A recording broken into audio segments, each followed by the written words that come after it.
All right. How's it going, everybody? Welcome to a new year in Vertigo and Idolfight. It's been a little bit, but we are back for this. And January 2022, quite a bit changes with this. I was looking at some of the people who are going to be gone. I think we're still a little too small for people. I think even as a tiny promotion in America, I think we're still technically too small for a lot of these guys. I think we looked at it, or at the very least, they were so expensive, if I remember right. Yeah, I'm too small time for most of these guys, but that's all right. I won't worry about it too much. There's a few people that, someday it'd be nice to get if I could afford them. But yeah, I can't really afford that. In fact, I might not be able to afford the setup that I'm gonna have going here. I guess we'll find out. So, at least for Vertigo, we at least have got ourselves to the big 17. That has made us tiny size. And that also gets us to the bare minimum when I upgrade. Let me see. When I upgraded our production, I think it was to amateur. I think that's what it was. Because I think everything else was. Yeah. Everything else was as that. But so we have just barely beat the minimum to get on Twitch and YouTube. Now, at least with YouTube, or no, I don't even think for YouTube. Well, YouTube Canada, but they already have enough TV shows. They're not going to air us. And YouTube America. But we do have a nice little TV show slot that we can use on Twitch.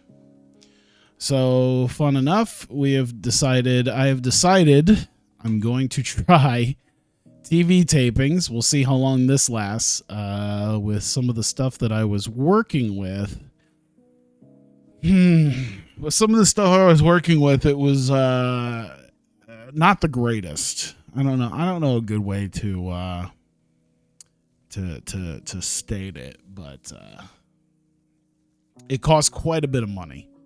That was the main thing that I've noticed when I did this. But I do have a TV show set up. Of course, you see Attack, and of course we're gonna do 4 shows in one day.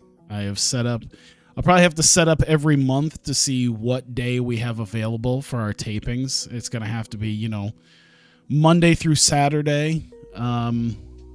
Whichever one of these 6 days works best, because I have our taping set to Saturday, so about as long as I could get. I could move it to Sunday just so it at least has that extra day, but I think we'll be okay the way it is. But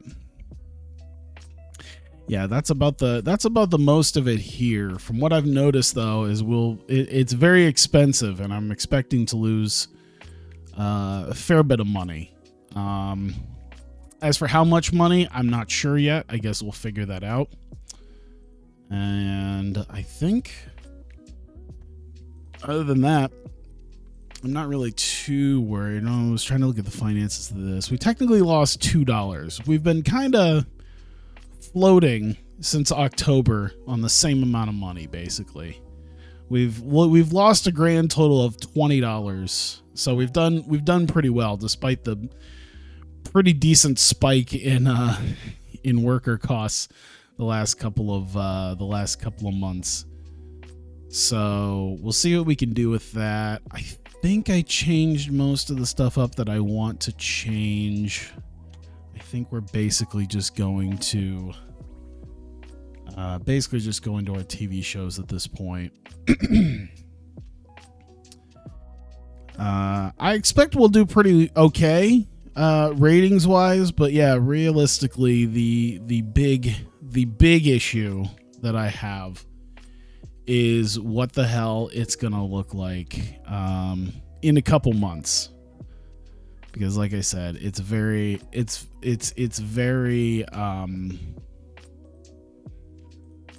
expensive, and I'm not sure just how long I'm going to be able to do it.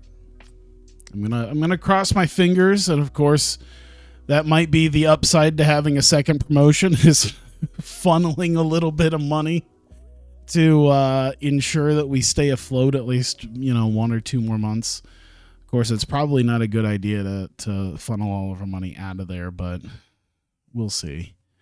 I think worst case scenario, I could end the deal, right? I could cancel the deal. I know they would hate it. And then I probably wouldn't be able to have a TV show again for quite a while. So that's really a last case scenario. A worst case scenario, last thing to do. We'll see what happens. Was there any other news I really wanted? Dragon Gate swears they're going to be getting new people. A lot of people staying. All that jazz. Let's see here. IdolPro, everything doing good here. I think we're going to be doing 2 full shows, so we'll see how much money that also nets us, because that could be an issue coming up as well. Let's see here. Uh-oh. See, I clicked off, and now okay, good. Let's see. New champs in NXT, the Wild Boys. Who is the Wild Boys? What is the the Undisputed Era one. Okay, so it was Spud and Shane Strickland, Bobby Fish, and Kyle O'Reilly one. Wow. That really, man, that ages so, man, just in the last couple of months, that's aged terribly. Jesus Christ. That one match in and of itself has aged horrifically. I'd love to see what NXT looks like right now. What does NXT in this realm look like? Let's see. Loomis, Mendoza, the Chelsea Green's gone. Sari, I'm surprised they actually have kept. Adam Cole's gone. Have they kept Kavita? I don't remember if Kavita Devi's even there anymore. Priest is on the main roster. Candice is pregnant. Barthel. Dream's gone. Cross is gone. Who the fuck is Acid Burn? Oh, Daivari gone. Jonah's gone. Is DJZ gone? I forget. Can't remember if he is. I'm pretty sure he is. Gallagher's gone. Probably from wrestling. Dane's gone.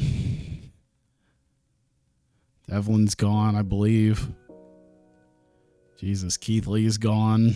Pete Dunne's still there, but good Lord, that's a lot of people. This becomes sadder and sadder now, considering this is like a year and a half old. Now that this is oh Jesus, when the hell was this? Save game October 24th, 2020. Although I think this is a database from like June 2020. Good God, so much has changed just in the last year and a half. It does make things quite a bit sadder, I think. Let's see here. Andrade staying with WWE. You sure about that? Mike of the Future Times.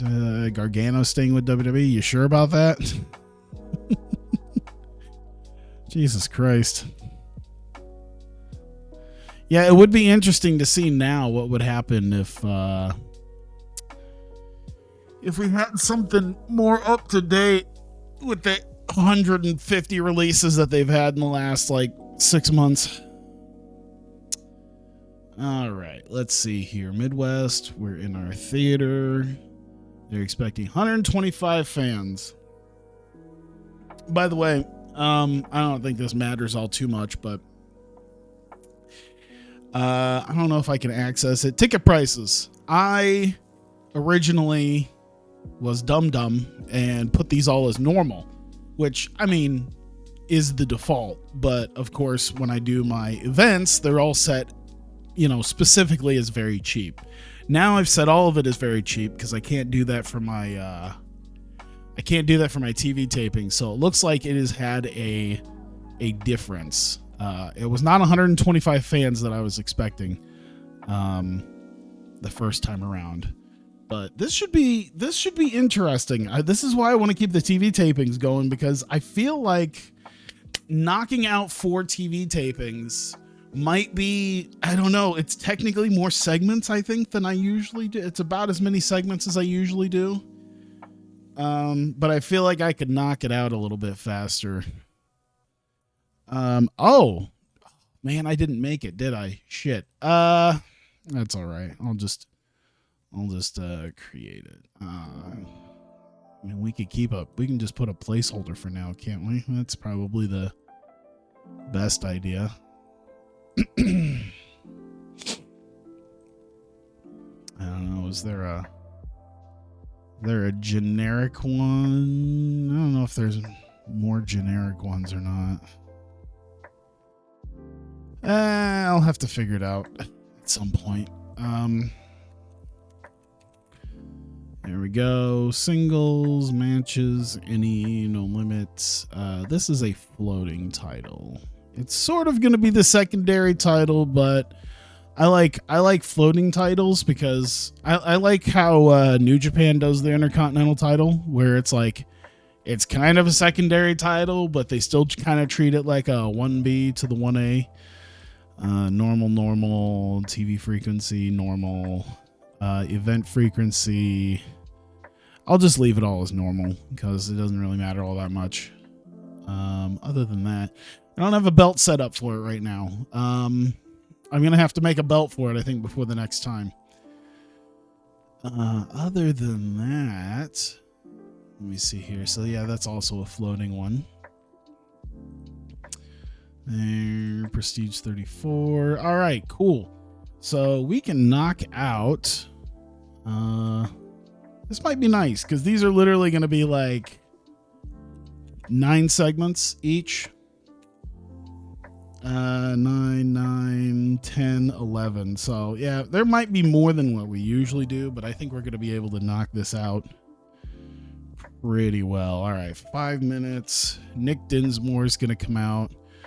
We won't give him a script. He'll use his entertainment value for minor success to talk about the upcoming tournaments, as well as the new title that we are introducing. And we'll have our first opening match here. We'll have Eddie Edwards competing with Jerome Daniels. So we have a new, let's see here.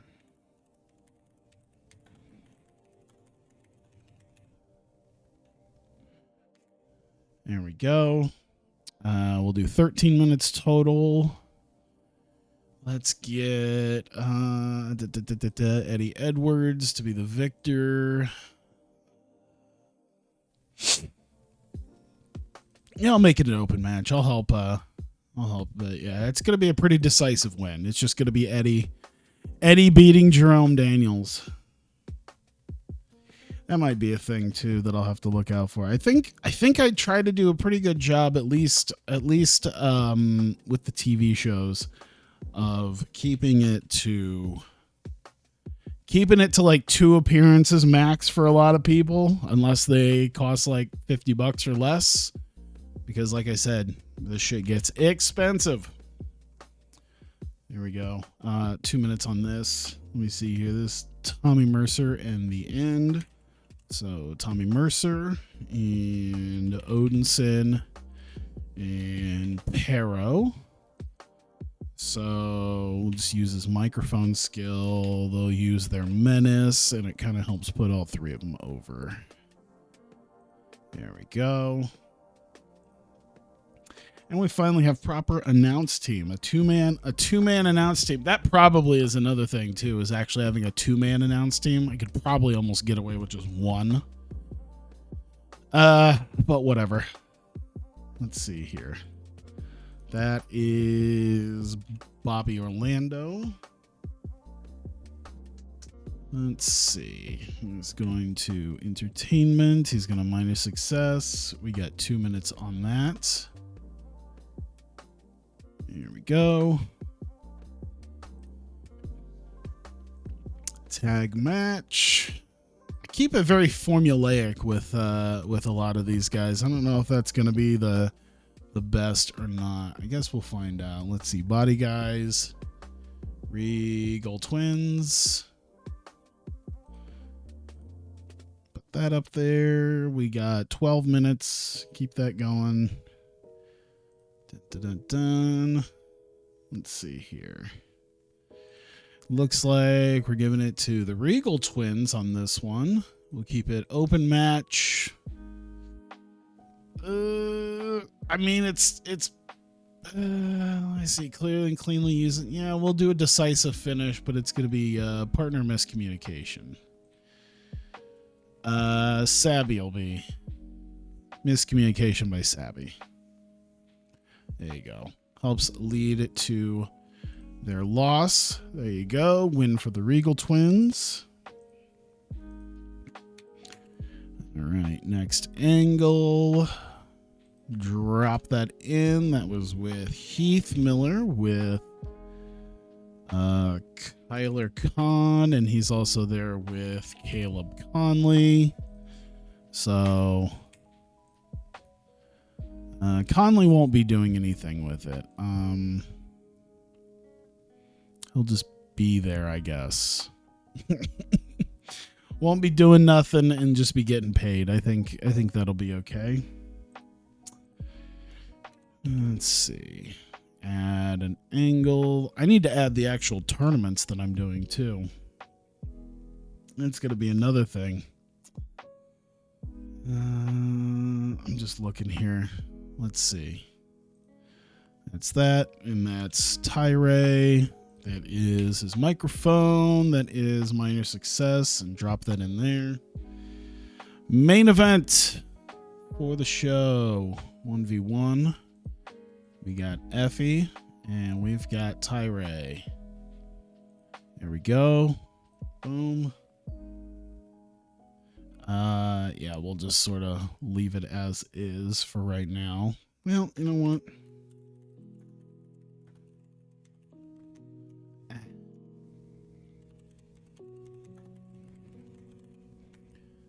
There we go.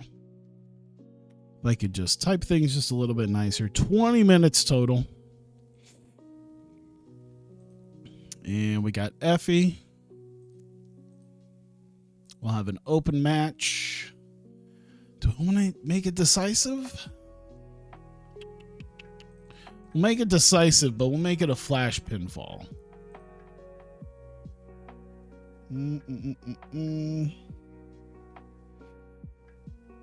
I'm just looking to see here. Okay, yeah, that'll work. I think that'll be it. There we go. 58 minutes. One more. And done. Finishing angle. Drop that in. 2 minutes. And that's Tim Donst about Effie. Post match. He won't do anything, but Tim Donst will. It's a vignette, so that'll be his thing. There we go. Done. Look at that. 60 minutes. One TV show in the books already. I think we're good, right? They're expecting fans are expected to show which is around 80% matches. You're at 75%. I thought for a TV show they were going to expect less. Because they want 90. I think they want 90 for the. Maybe that's because I was thinking that you can go down to 65, but I don't know. I thought that this was something where it was going to be less, but that's all right. Okay, so you know what? Show number 1. I guess we can get this taken care of. Oh, wait. You know what? I won't. Oh, where is it here? Tournaments. All right. To end that tournament's done. New elimination format. We got an 8-person tournament. So, inaugural heritage title.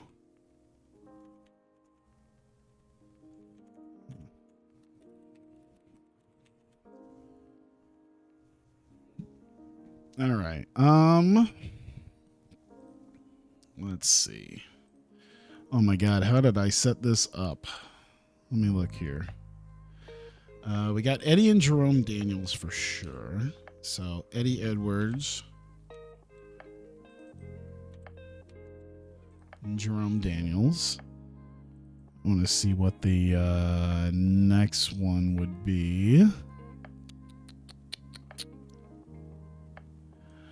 I forget exactly how I did this.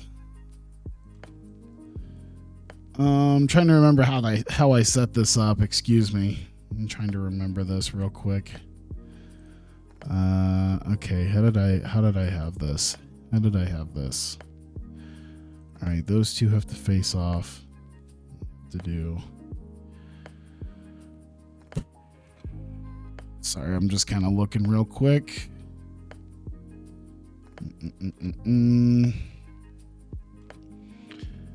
Let's see, I believe Ricky Starks and Chris Dickinson will be there. And we'll have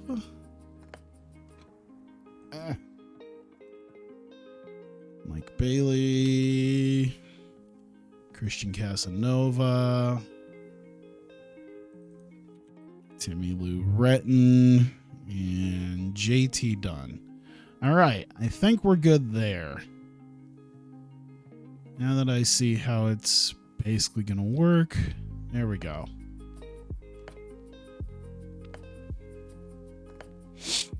And other tournament, we'll add a new elimination format. This is a 4-person one.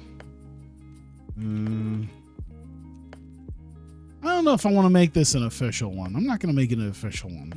It's just a 4-man thing. I don't really need a huge thing for that. I'm just gonna put it in there.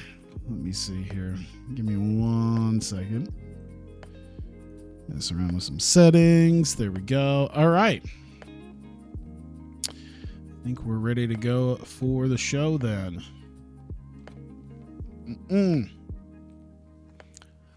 All right, we are here for the very first show here on Twitch, a weekly television program brought to you by Project Vertigo, titled Attack.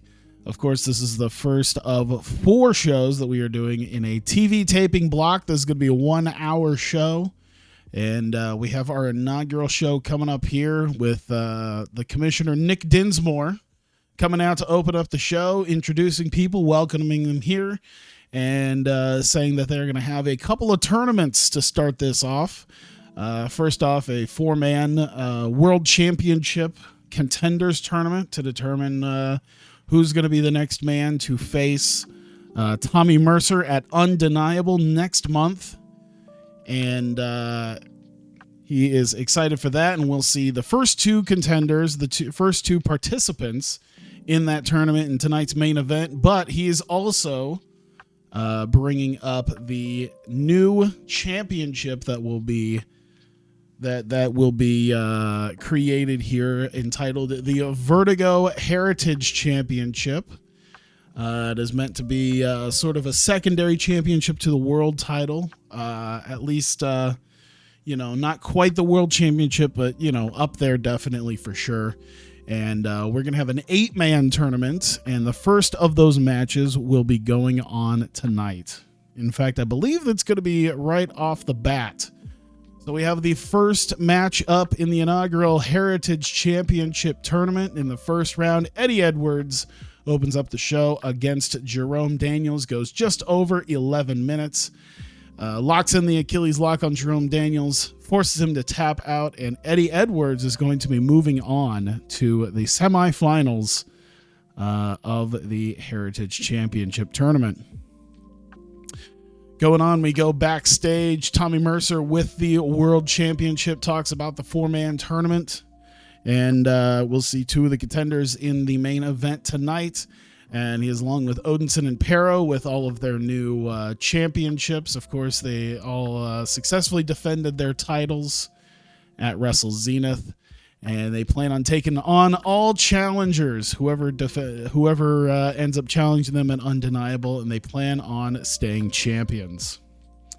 We get to Bobby Orlando, who has a promo, and he is backstage with his goat, and says that he'll be wrestling next week towards his next step towards goatdom, and that he is the GOAT of pro wrestling, and he will prove that next week on Attack.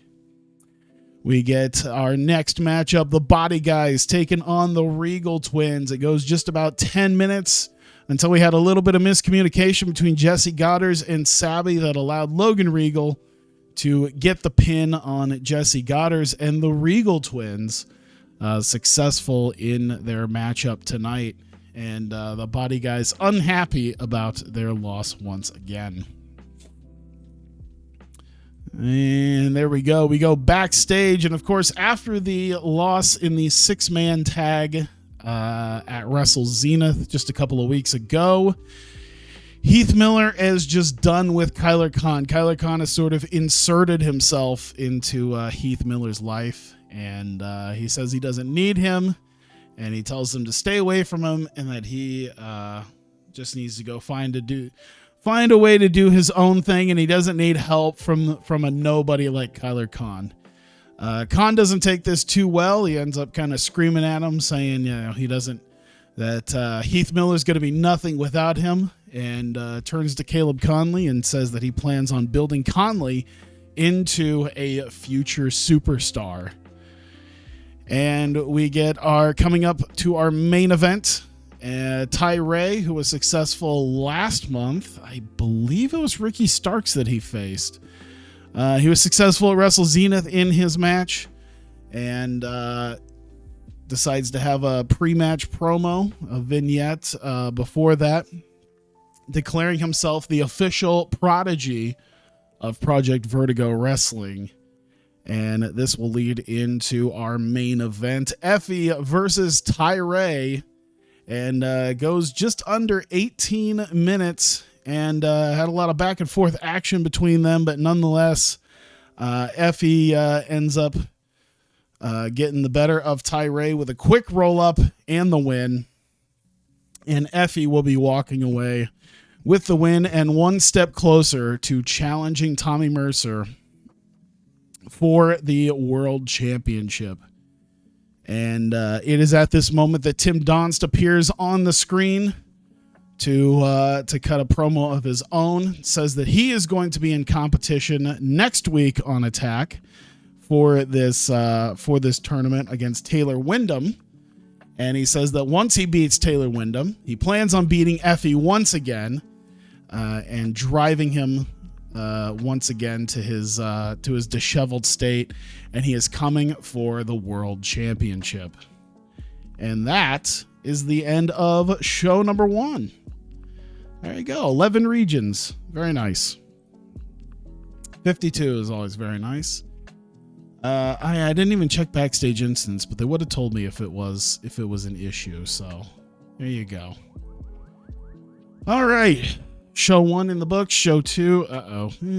Where the hell is it? There you go. Thank you. Appreciate it. Son of a bitch. There you go. All right. So let's build this thing up.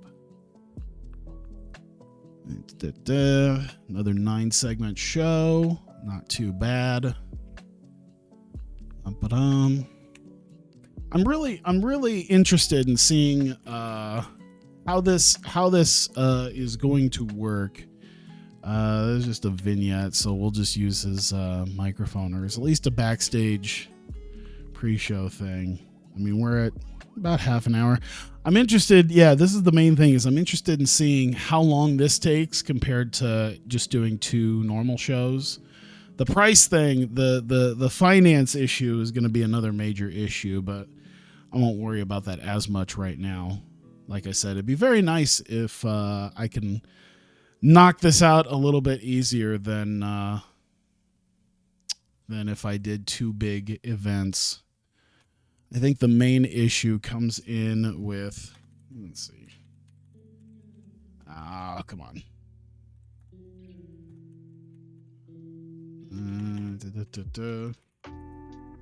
Tournament. There we go. I think the main issue comes in with the cost of actually broadcasting it. That's really where a lot of the price seems to come from. Plus, also paying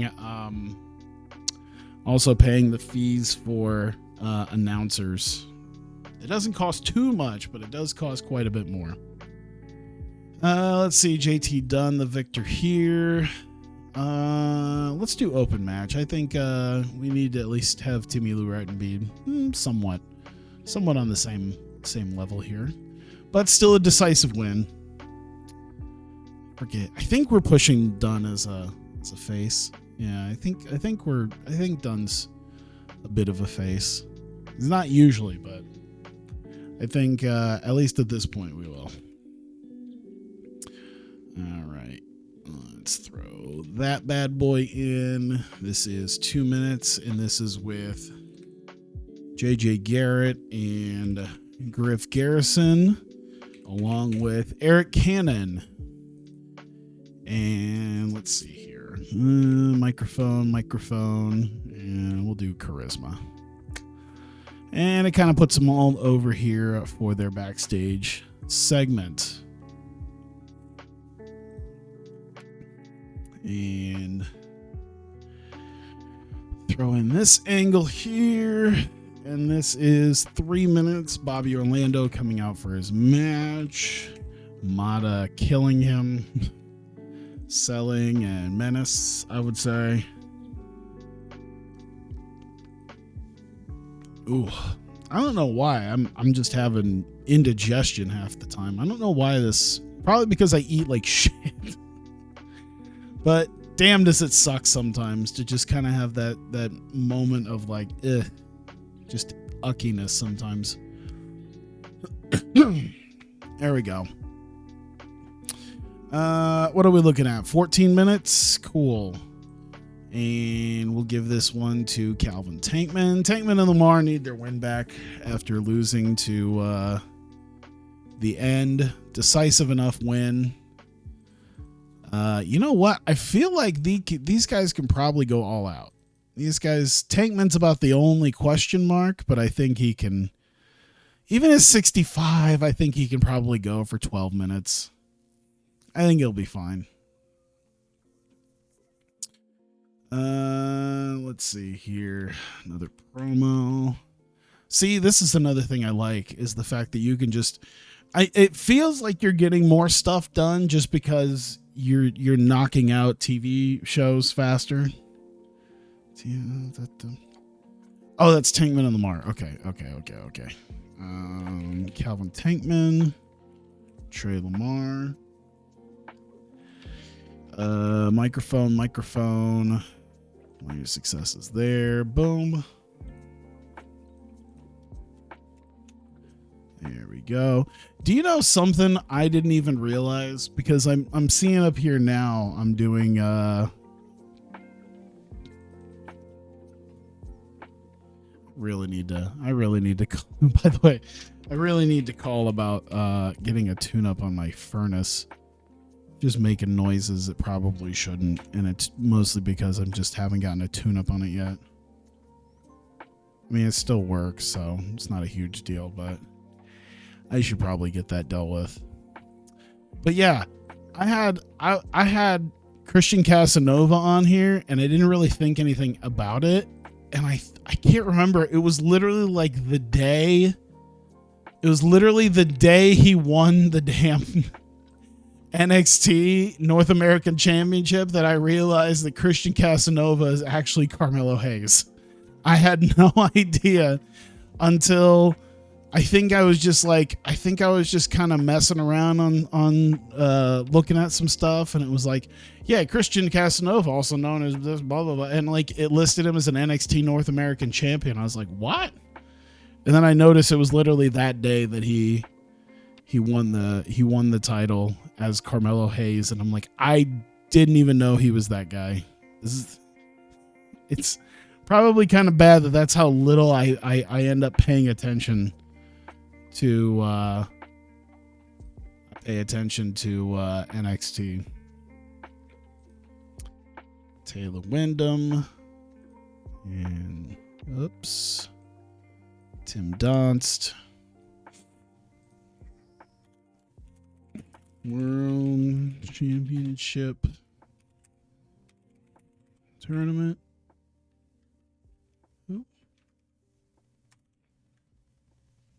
Here we go. We'll do, that's 19 minutes.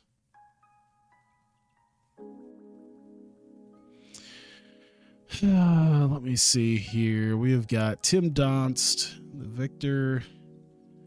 You know what? We're going to help keep Taylor Wyndham strong because I feel like he's probably not going to be as keen to lose to Tim. I think we're going to do a decisive one, but it's going to be a submission. I feel like there's a reason I did that. Probably like a pass out type thing where he doesn't tap. And he's willing to take it, so I won't worry too much about it. See, I make these notes and then I forget why I made these notes. So it makes things a little more awkward because it's like, okay, what plan did I'll always usually kind of remember some plans that I have, but then sometimes I just don't. Tim Donst, FE.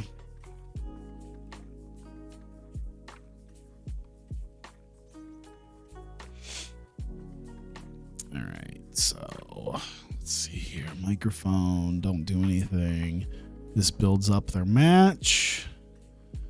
Done. There you go. 60 minutes, 77%. We are good. All right. Show number 2. Did it tell me how much I spent on this? $1,600. I should really, I feel like I really need to keep an eye right here on this money. And I feel like I need to make sure I keep talent costs at a minimum with this. 1,600 is probably high end. I think in future tapings I'm probably gonna try to cap it at like 1,400. That's probably about it, because 28. Let's see. This includes pay, travel, catering, transport. Okay, this is not taking into account the wages of workers who pay paid monthly, so I don't really have to worry about that. Yeah, because 14 will get me at 28. That'll get me 56. 16. Well, 1,500 wouldn't be too bad. That's 3,000, 6,000. 6,000 is not bad. I just don't want it to get crazy. How much do I usually pay? Maybe that's what I should look at. How much do I usually pay? I paid 7,000 last time, but show costs are already more than it was thanks to broadcasting. I'm not a big fan of that, but yeah, I think if I keep it at like 1,500, it might have a bit better time. We'll see. Ticket sales aren't yet put in there, plus sponsors and merch and everything, but $36, by the way. How is that? I thought we get $2.50 a fan. Wait, no. Okay, what do we get right now? We get $1 per fan in attendance. I think we got 120. Okay, so they're spreading it out right now. So what? 125 plus, what was that? Three per popularity point, which kind of spreading out, but I don't think it's going to hit that 650. I got to stress about financials again. This sucks. Why did I do this? Why did I choose to do this? Whatever. 9 segments. Let's go. All right. The second taping of Attack. We got second week here. Taylor Wyndham opening up the show with a vignette in his fake news studio. He's got surrounded by papers at a large desk. He's talking about domestic terrorism, and that he is in tonight's main event to squash domestic terrorism that is happening here in Vertigo. And he calls out Tim Donst there and plans to squash him tonight. Opening match up here in the Heritage title tournament. Timmy Lou Retton and JT Dunn, the next two competitors in this tournament. Decent enough match, but JT Dunn ends up getting the win in 10:46 with a death by elbow, and he's going to be moving on to the semifinals. Pretty good, I guess. It did okay. It did fine. I'm not too worried about that. I'm a little worried about that, though. But the throwbacks are backstage talking.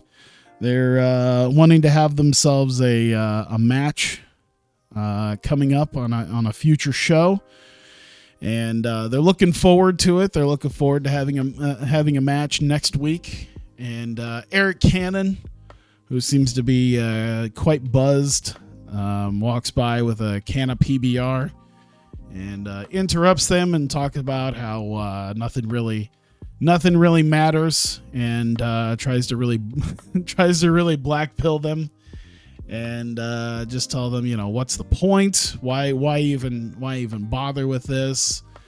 And you're not going to get a shot at the tag titles, and just generally being a downer. And they seem a little put off by that. But they sort of leave that alone as we go to the next segment. Bobby Orlando coming out with his goat, ready for his match. And before he could really even make the... before he could even make it quite into the ring, Mata Abdelhamid comes running in and floors him, lays him out on the floor. Rolls him into the ring and just proceeds to destroy him, throws him back out and around ringside, and in general just leaves him just a mess. And that's how that ends. There's no real match here. It's just Mata destroying Bobby Orlando, who was looking forward to a match. Unfortunately for Bobby. But we do get another match afterwards as we come back and we have Flip Forever taking on Tankman and Lamar. Of course, Tankman and Lamar just a few weeks ago ended up losing their tag team title match against The End. Looking for a win here and get it in just under 12 and a half minutes as Tankman beats Eli Everfly. Everfly is the weakling. But they all seem to do pretty good. Actually, Tankman did the best out of all of them. That's pretty good. But nonetheless, Tankman and Lamar get the win over Flip Forever, and they have a couple things to say afterwards. They talk about how they lost to The End, but that it was just one night that they lost, and that they don't plan on losing again. And they will come back stronger, and they will beat The End for the tag titles eventually. And they leave it on that. Christian Casanova comes on the screen and likes what he sees from Tankman and Lamar, and gives them a proposition. He says he wants to represent them. And Tankman and Lamar seem to maybe blow him off a little bit right now, but... they do say they'll take it under consideration as Casanova on the screen smiles. And that is about it for that. Going to the main event, Tim Donst and Taylor Wyndham in the semifinals of the World Championship Contenders Tournament. And we get, 17 and a half minutes. Tim Donst ends up locking the captain's hook on Taylor Wyndham. And Wyndham fighting, but was not able to hang on, as instead of tapping, he ends up passing out. And the ref lifts the hand, notices that he is out, and calls the match. And Tim Donst will be facing Effie Looks like next week is when they will be facing off. And let's see here. I believe, yep, Tim Donst has something to say as he calls out Effie. Effie comes out, and Donst with a microphone says that they're facing off next week. And there's the Effie has been in a broken state for a while. It seems like he got his mojo back a little bit, but he plans on sending him back to his broken state after their match next week to prove that Effie truly was a fluke of a champion. And that is the show. 48, not bad. Still did pretty good. A very strong main events probably help out with that. I think that's how I did it with Hawkeye Pro with a lot of my shows sometimes, is I could have real shit shows, but if the main events were strong, they would be weighted a lot better. And as long as I had some strong angles as well, that would also help out. All right. Let's see here. Got that knocked out in about 15. All right. So we're doing okay. And looks like we're opening the show with a match this time. So let's see here. We've got Rascals coming out and the throwbacks. Boom. Boom. This goes 13. Probably not going to be super even, I imagine. Let's put Desmond Xavier there. What is there a way I can see there? Well, I'd have to back all the way out, wouldn't I be? Well, you know what? I'm sure they'll give it to whoever would be hurt the least by it. Probably not an open match. They try, but they're not really on. The throwbacks are not on even footing with the Rascals, so that's about all it is right there. They try, but who cares? And post-match angle. Drop that in there. 3 minutes. It looks like Brandon Tate and Brent Tate. And they are beating down Desmond. And oh my God. Odinson and Pero. And let me see here.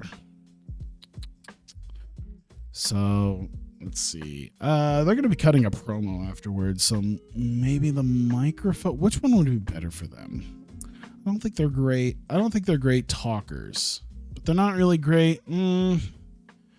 What is it? Puro versus their microphone. I might go with their brawling then.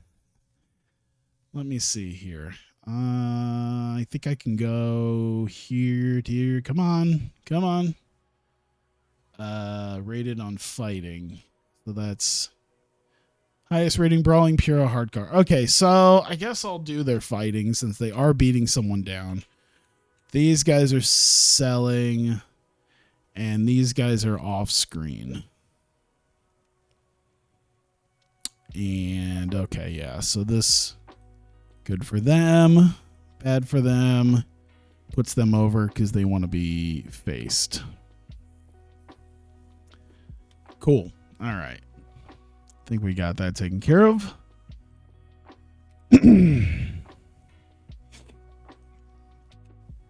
All right. That is 1 minute. 1 minute real quick. Heath Miller, he's down. We'll use his acting, I guess, because he's not really selling much as he is just acting. He already got beat down, so yeah. Either way works, I guess. We'll just use his. What do they say what they want acting to be on?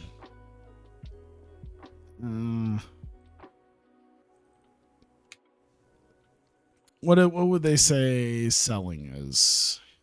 Or has already been beaten up. Okay, you know what? Yeah, selling is more what it would be. So we'll do that. There you go. All right, let's see that. Fuck, you know what? I might trim this just a little bit. because I don't wish to pay Eddie Edwards $400 to come in for this bit. So I just don't have the money for that. I don't have the money. I don't need that. He's just going to talk. Just talk. There you go. I mean, I guess I could bring somebody else in. Jerome Daniels. Tamilu Ratton. How about Jerome Daniels? How much does Jerome Daniels cost? It can't be much. How much does Jerome Daniels cost? $20. You know what? $20. That works. Let's see. Oh, come on, man. There you go.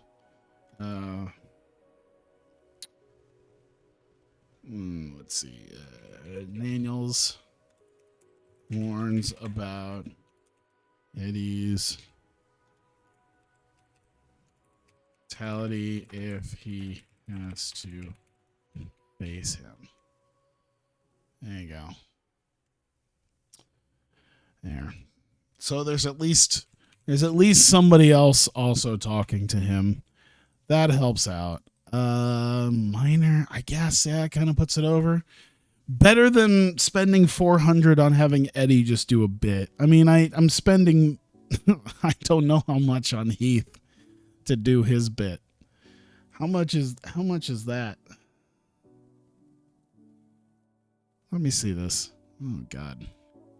How much am I paying Heath? $220. It's not as bad. It's not as bad as Eddie, because Eddie's $490. I don't need to spend almost $500 to have the man come in and be part of a 2-minute deal. We'll throw someone in there who's called who's worth $20. We're already spending enough money. Match here. We got Mike Bailey. We got Christian Casanova. There we go. Boom. That is Heritage Title Tournament. Why do I always do that? Every time. That's 10 minutes. Is that really 10? Okay, that's 10 minutes. Probably because I have a couple extra angles in comparison. Of course, Mike Bailey's going to get the win here. We're going to do... I don't think it's going to matter being an open match. I don't think Mike Bailey's as popular. I think they're both relatively the same level of popularity. I can't remember. Decisive win, though. Let me look. Midwest, 15. Compared to Casanova's Midwest, 8. Well, that's all right. Whatever. It's 10 minutes anyway. We're not gonna have a back and forth. Oh, you know what? If it's an 8-minute match, I bet you they both have the stamina to just go all out. That might be the best idea. Just go all out. How about that? You guys just go balls to the wall for 8 minutes. Go out there, have a good match. All right. Angle out there. 2 minutes. This is Chris Dickinson. Shit. The uninteresting angles, scripted angles. You know what? It doesn't. Disadvantage of the generic text. That's all right. That's fine. Leads to pre-booking default angles. You know what it doesn't tell me? It doesn't tell me if I feel like off-screen appearances would mean that I don't have to pay them. But you know what? I'm not going to take the chance. I won't take the chance for right now. He's going to talk about Ricky Starks, but I'm not going to pay Ricky Starks. He gets one good appearance because he costs way too much. Microphone, because I believe it's it's backstage. Minor success. 2 minutes, good.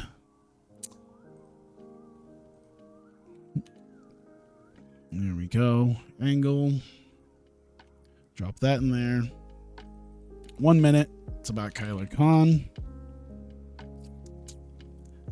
I think Caleb Conley could probably be a part of that too. I think paying Caleb Conley to be a part of that, he's $60 a show. $60 ain't that much, but you know what? I'm not gonna worry about that right now. How about I just don't? I think he'll show up again. I think it'll be fine. Microphone, minor success. There you go. Toss that in. 7 segments in. 3 more segments. Another angle. Toss that bad boy in. Mercer in the end promo. Okay, let's see here. Tommy Mercer, Odinson, Pero. You know what? It's kind of nice. You know what? I'll check this. Brent Tate. You know what? I'm gonna put him on screen, but I'm gonna take him off. That will give me an idea to see if that actually costs money. That's a good idea. So microphone, menace. Everyone gets kind of put over here. There you go. Book the segment. All right, so 2140. What am I doing? Let me take them off screen just to see. 2140. So you know what? It looks like it doesn't actually matter. So, whoops. Now okay. And it's still 2140. What? Even if I took him out? That's odd. Guess I won't worry too much about it. That is not as much money as I probably should be spending. That is not as much money as I should be spending. Or that is more money than I should be spending. Sorry. That's what I actually meant. This is going to be a lot of money. I shouldn't do that. Let's see. Number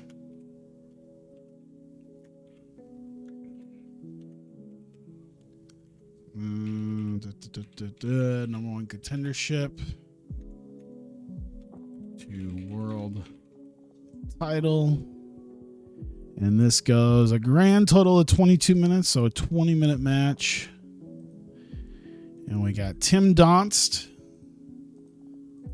We got an open match. You know what? Let's do a decisive victory. That sounds like the idea. Book that. How much are we still paying? $22.90. Fuck.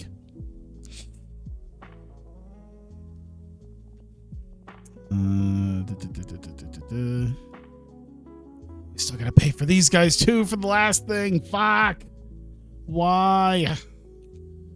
We're at 56 minutes, right? Okay, cool. So there. And Darius Lockhart and Jerome Daniels and Timmy Lou Retton. Microphone.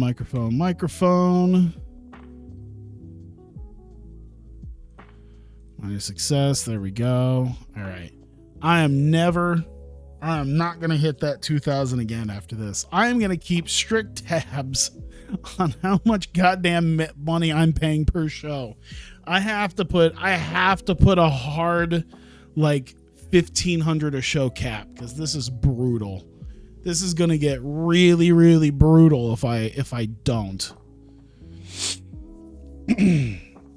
I need to see how much money, and I feel like 1,500 to make 6,000 is like the most, because I'm gonna break that.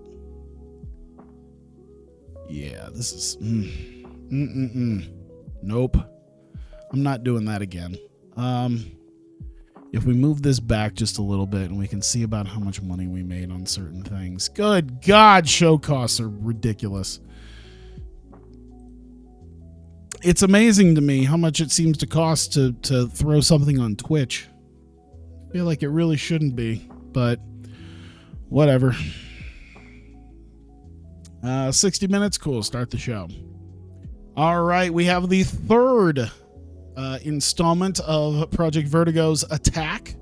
And we're going to start off immediately with a match. The Throwbacks, who were talking about having a match last week, are going to be facing off against none other than the Rascals. And the Rascals end up basically beating them in just over 11 minutes with the Super Stoned Press. And good enough job there between them. It looks like they really carried these two guys. Jesus Christ. Both Garrett and Griff Garrison are decently low right now. But yeah, Desmond Xavier really pulled everybody up with him. Jesus. Well, nice little win for the Rascals there against the Throwbacks. Throwbacks did what they could, but just not able to beat them yet. We get the Tate twins, though, coming in.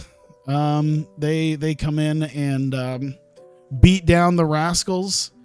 And they grab a microphone. They call out the end. And they say that this is that they want their rematch after losing the titles. They demand to face the end in a match next week. They want to fight. They're coming for a fight, and they don't want to have to beat anybody to get in line for the titles as the former champions. We go backstage, and Heath Miller has been found by security, and he's been found beaten backstage by security and by some staff members. And help is called to assist, and a couple EMTs also come in there to assist to him as Heath is left lying backstage. Who assaulted him? I guess we'll find that out eventually.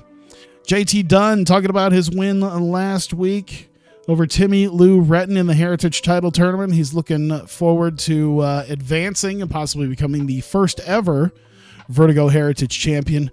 Jerome Daniels walks in and warns JT Dunn that if he does make it to the finals and Eddie makes it to the finals, that Eddie's brutality is something to watch out for. He says he's seen a lot of Eddie in Impact. He's seen what he's capable of. He's seen what he's able to do, and warns JT Dunn that you may have to tread lightly when it comes to this. He has a lot of confidence, but he hasn't quite faced someone like Eddie Edwards.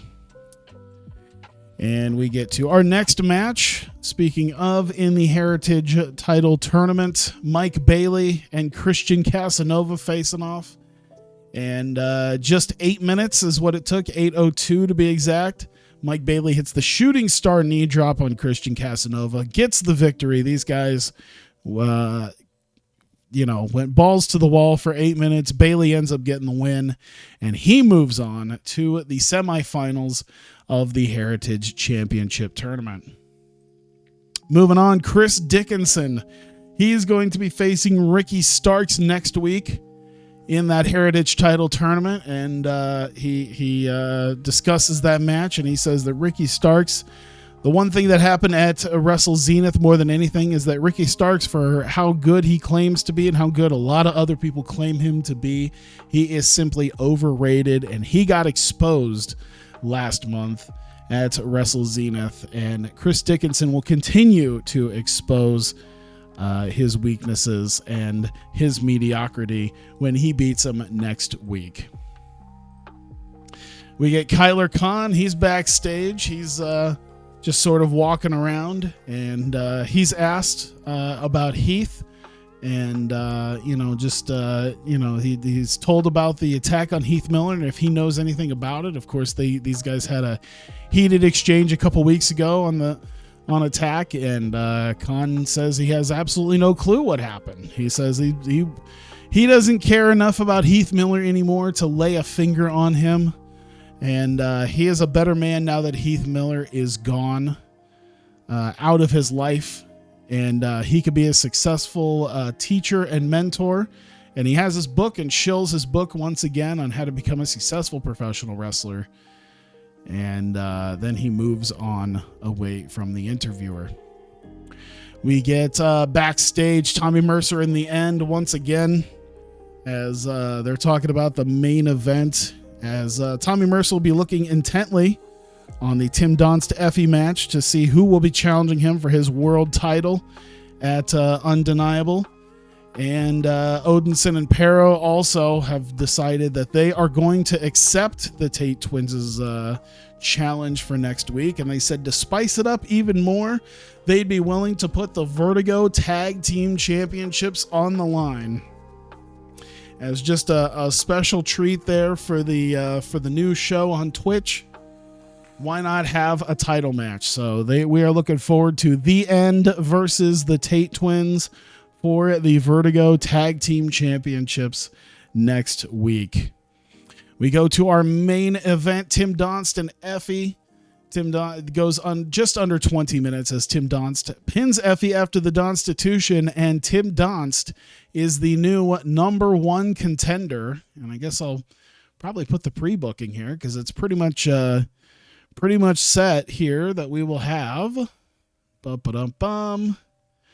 We will have Tommy Mercer, the Vertigo World Champion, defending his title against Tim Donst.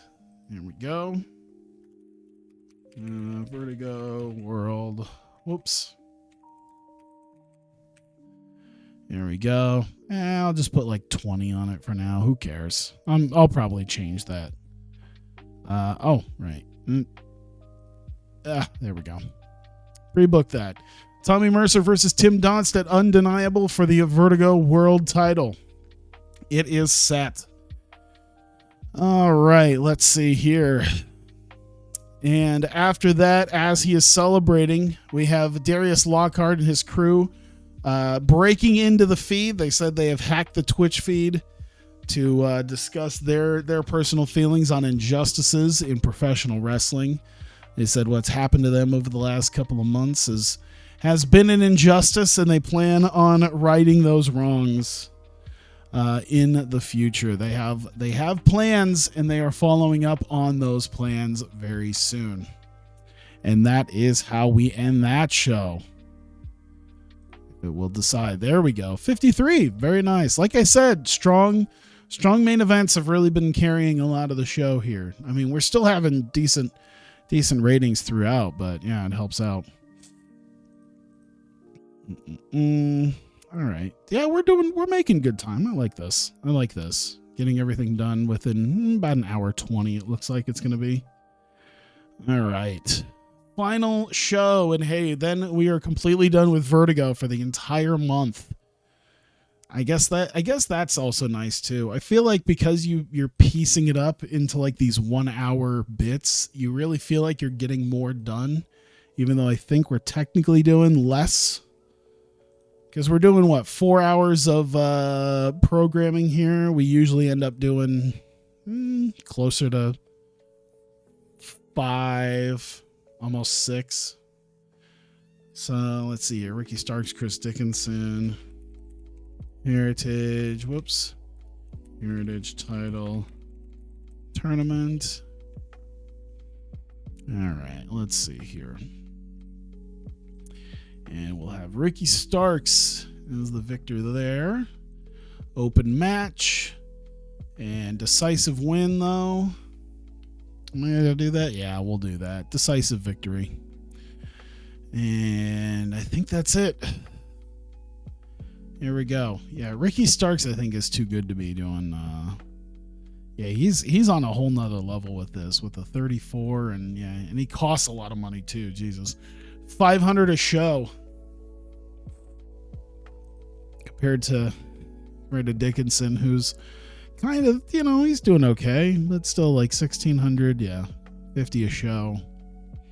Man, we're estimated at that. We're actually paying him $40 a show. Gotcha. So how much are we paying Starks in realistically? $410. Okay, so he's worth $500. We're paying $410. That's not bad, but still. That's still quite a bit of money. Let's just book that. There we go.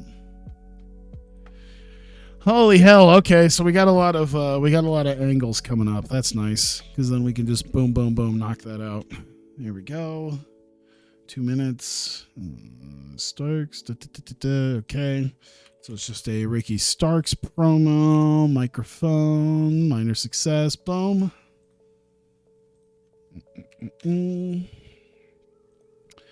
Angled there.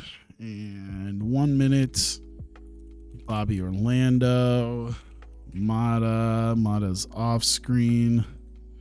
Microphone, minor success. And I guess it kind of puts Mata over too because he's talking about him. There we go.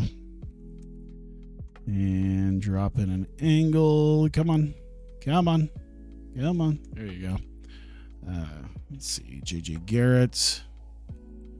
Griff Garrison along with Eric Cannon. This is 2 minutes.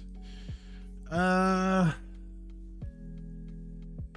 say their charisma on all of it.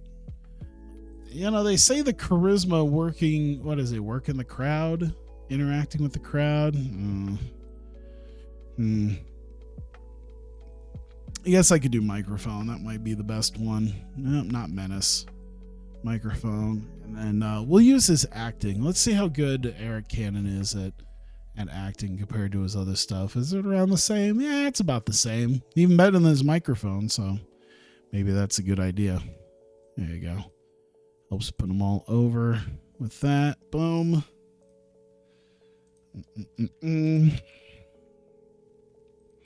Add an angle. Toss that in there. 2 minutes. It's the body guys. So we got Sabby, we've got Jesse Godders, and we've got Caesar Bononi. Microphone, microphone, microphone. They all get kind of put over with this. Boom. All right. Match time. 1v1. So we've got Wheeler Yuta, who's going to be facing off against Caesar. Boom.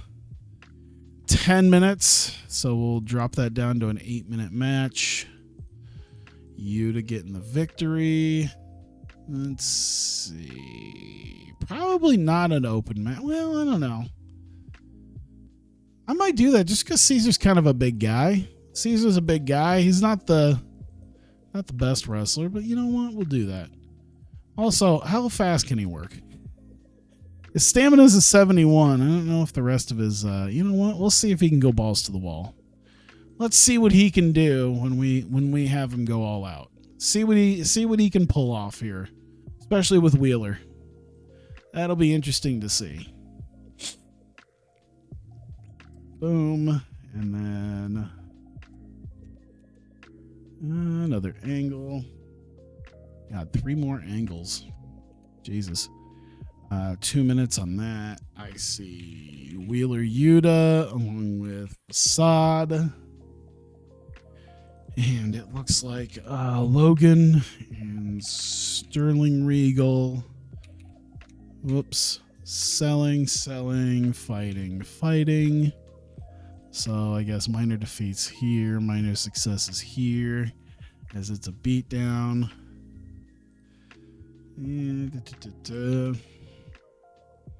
Sorry, I make a lot of just odd noises in the middle of this as I'm just trying to get my thoughts gathered as I'm doing everything here. This is Kyler and Conley. So Kyler Conn and Caleb Conley. They're both doing a promo. Minor successes on both. That's what, 2 minutes? Perfect. Let's see here.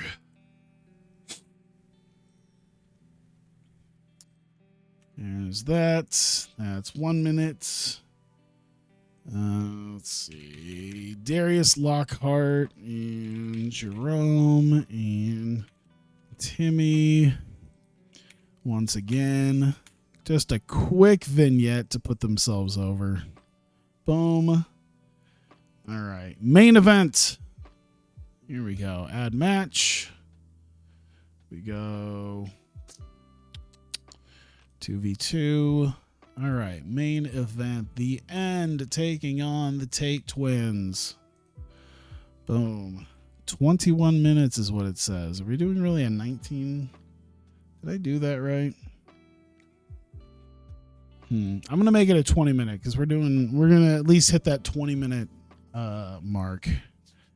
So we'll do that. We go Vertigo Tag Team Titles on the line. Boom. And we have got a draw. I would say open match. And where is it? Time limit finish. TV. Oh, you know what? We can do 19 because it'd be TV time remaining. That's how we could do it. That's probably how I was deciding to do the 19-minute match. That's fine. Doesn't have to be a full 20 minutes. It's only TV time remaining. We don't have time. It's over. There you go. Not a lot able to happen there. Let's see. Do that. And then we've got Odinson, Harrow, Brandon Tate, Brent Tate, and these guys are still fighting, all of them. And as the TV goes off the air, one more minute of them fighting. Boom. 60 minutes. Done. Woo. 4-episode taping. Let's get this out the door. All right. There we go. Episode 4 of Attack. And we're starting off hot with a Vertigo Heritage Championship tournament, the final first round tournament. Here, Ricky Starks taking on Chris Dickinson. Goes just over 13 and a half minutes. Ricky Starks hitting the Buster Keaton on Chris Dickinson and pinning him, proving that he is not nearly as overrated as Dickinson claimed him to be. And Starks, after the match, believes that the Heritage title is actually beneath him. That not only is he not overrated, but he is in fact underrated. He should be challenging for the World Championship. But if need be, he'll take the win in the tournament and become the Heritage Champion. That's what it means to become a future World Champion. Bobby Orlando wants to talk about his beatdown a couple weeks ago at the hands of Mata Abdelhamid. He's not happy about it, and he wants to fight Mata Abdelhamid. He felt like that he would be able to take Mata if he was a little bit more prepared and wasn't attacked from behind. So Bobby Orlando wants to face Mata on a future episode of Attack, or even at Undeniable. He's not sure yet. He'll think about it. All right, let's see here. Next segment, the throwbacks. They took their loss pretty well against the Rascals last week. They decided that they need to really start working on some drills on tag team moves and what they can come up for a finisher. Eric Cannon once again with can of PBR. He seems to be even more drunk than he was the last time, and just sort of berates them and asks them why they're even bothering to do this, because it's just not going to matter. And they just sort of kick him out and shoo him away as they continue their tag team moves. And next we've got the Body Guys. It actually is not live, but it was earlier in the day, and they were arguing over what had happened. And they're at a tanning salon, and they're all in different beds. Weirdly enough, in sort of the same area, just arguing about the loss that they had taken a couple of weeks ago against the Regal Twins. And Caesar ends up getting out and putting on his clothes, and he says that he'll get the win for these guys. You know, they were unsuccessful, but he's gonna be getting the win for them, so they'll have something to really celebrate after the show. So that is what happened earlier in the day, and in fact he is coming out now to face Wheeler Yuta. Let's see here. Decent Wrestling didn't have much heat, only went 8.5 minutes. Caesar tried to do what he could, but just couldn't quite handle the speed of Wheeler Yuta, and Yuta ends up locking in the Yuta lock and forcing Caesar to tap out. So he's got his fresh tan, but once again, even that is just not enough to get the win here against someone like Yuta. And as he and Facade celebrate in the ring, the win, the Regal Twins come from in the crowd, and they start beating them down, stomping them around, and tossing them out of the ring. And, there's no real explanation right now as to why the Regal twins decided to attack the Neon Ninjas, but they walk to the back as the referees are tending to Yuta and Facade. We go backstage as Kyler Khan is with Caleb Conley. We get a vignette with Khan in seemingly some sort of classroom, as he has Conley sitting at a desk, and Khan is dressed up in a nice slacks and a polo shirt, and he is on the marker board talking about success in wrestling, and he's got various charts that don't seem to mean anything, but he is teaching a class for one man, Caleb Conley, on how to become a successful pro wrestler, and Conley seems to be nearly hanging on every word that Khan spits out, and that is about everything there as far as these two are concerned. It seems as though Khan is busy teaching a success class, and he says he wants to bring some more students in at some point, but for right now, he can focus on his star pupil, Caleb Conley. And Lockhart and his gang once again infiltrate the Twitch feed for just a minute this time, as they're once again discussing the fact that they're once still dealing with the injustices in wrestling, and they're gearing up for the new mission, and we'll be carrying out that mission very, very soon, and that's just sort of left as that. We go to our main event, and it has TV time remaining, and that is exactly how that went. There was 19 minutes left for a match on TV, and the time limit expired after that 19 minutes. So although the titles were on the line, they weren't officially no official defense or title change happened there, as we get a time limit draw between the End and the Tate twins. Great little match. It looks like probably would have been better if I almost gave them some sort of win instead, but nonetheless, time limit draw is what we get for the tag team title match, and that is that, as the Tate twins and the End continue to fight even as the bell rings, and as the show goes off the air, they are still fighting each other. The End tosses him out of the ring as the referees try to sort of get in front and keep a separation between the End and the Tate twins, as they jaw jack back and forth. And that is the end of the show. 42, that was probably our weakest of the shows, but you know what? Not too terrible. 122, I'll definitely take that. Still got 2 more shows to do, but you know what? That's not all that bad. And I've decided to really try to keep the let me see what we got here. Doesn't seem like much going on here. Tokyo Joshi Pro 2022. Okay. Doesn't really seem anything there. Rocky Romero, the junior heavyweight champion. Rocky Romero beating Hiromu Takahashi for the junior heavyweight title at Wrestle Kingdom. Oh, they got Wrestle Kingdom. We should see what happened. What happens? What's going to happen at Wrestle Kingdom? Okay, what can we look forward to? Tiger Mask 4 and International Impact defeat Alex Coughlin, Shuji Kondo. No, International Impact. Well, Amazing Red and Clark Connors? That'd be an interesting team. Finn Juice defeating Great Bash Heel. Somehow I feel that's probably not going to happen. I don't think they're going to have Makabe and Hanma fight there anymore.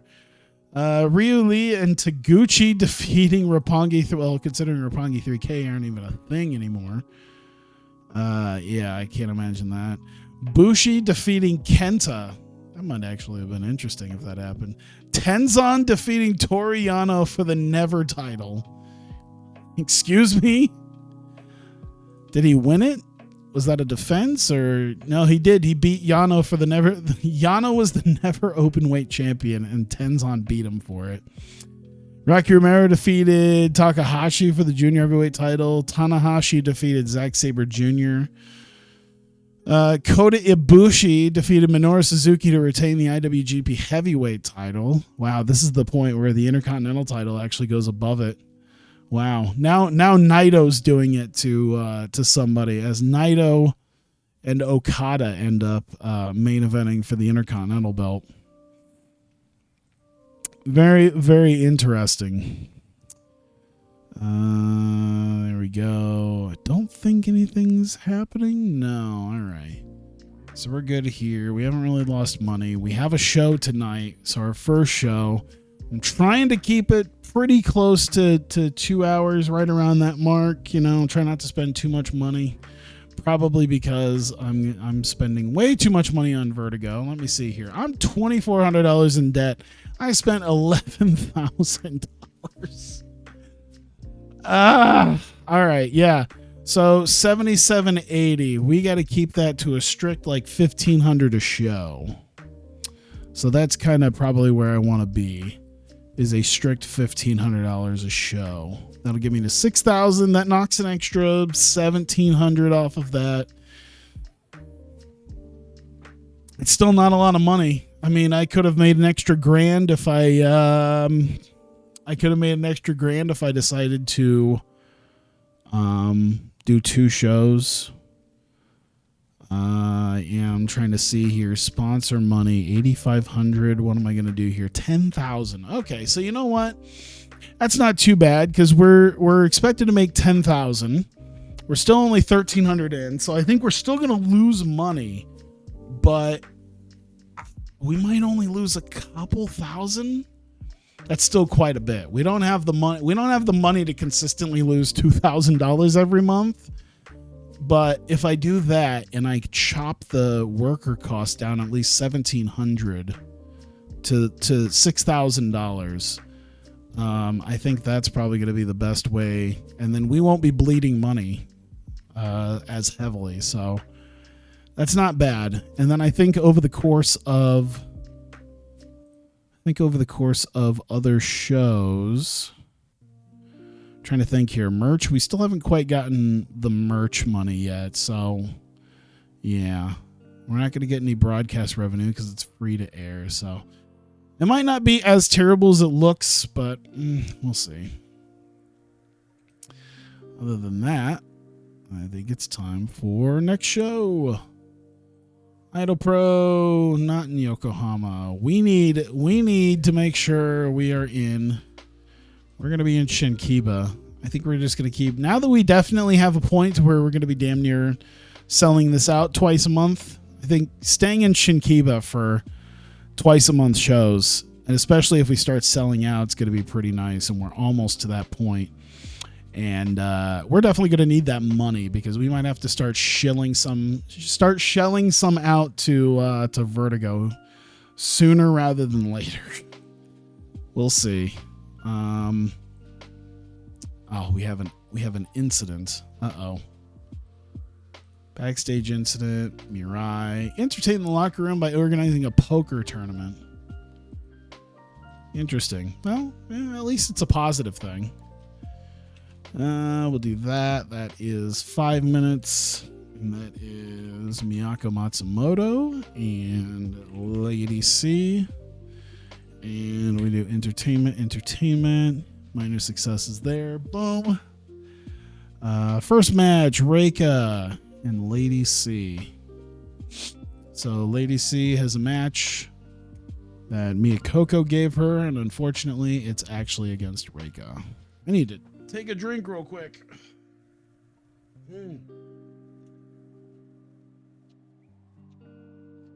I just realized how dry my mouth is. But I also only have, I bought this hard root beer. Probably not the best thing if I'm thirsty. That's all right. I'll just leave it as is. We'll do that. How long do they want? 13? That's all right. We'll do that. Reika is obviously going to walk away with the win. Probably not an open match, but definitely a decisive finish. I think that's about it. Yep. Maybe I should make sure that's a pinfall. I don't think I want to have Lady C tap out. I guess it wouldn't really matter, but you know what? Doesn't even matter. She gets pinned. She gets pinned. If she taps out, she taps out. Who cares? Let me see here.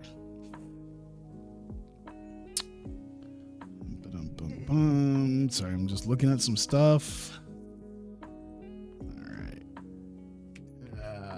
So we've got another angle. Drop that in.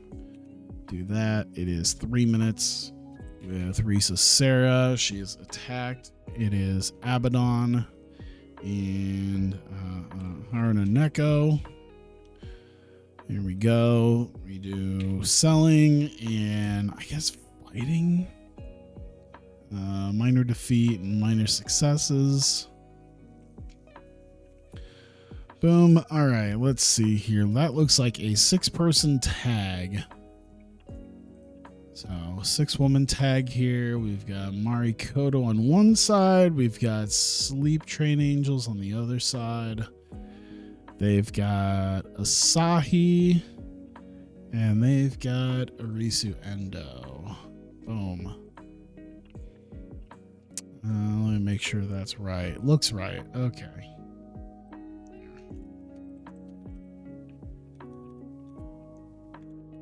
Marikoto and Asahi. I'm going to simplify this.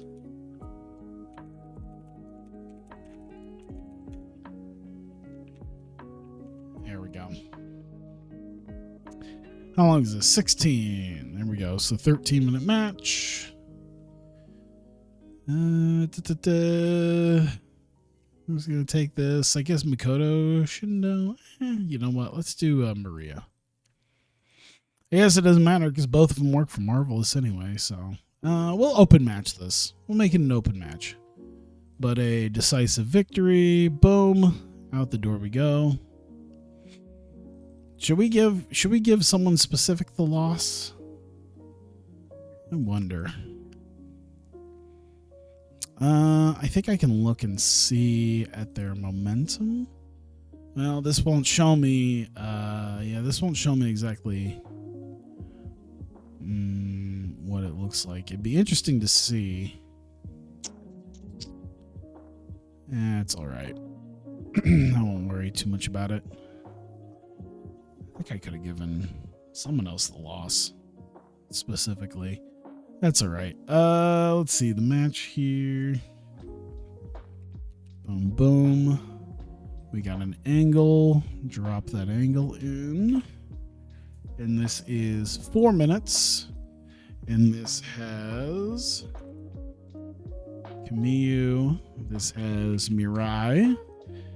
And they're going to, let's see here. Tasa Asahi, Leia Marikoto. So Maria Takeda, Mikoto Shindo, and we'll put Arisu in there as well. No, not Arisu, Asahi. So fighting and fighting, and then they're selling, selling, and selling.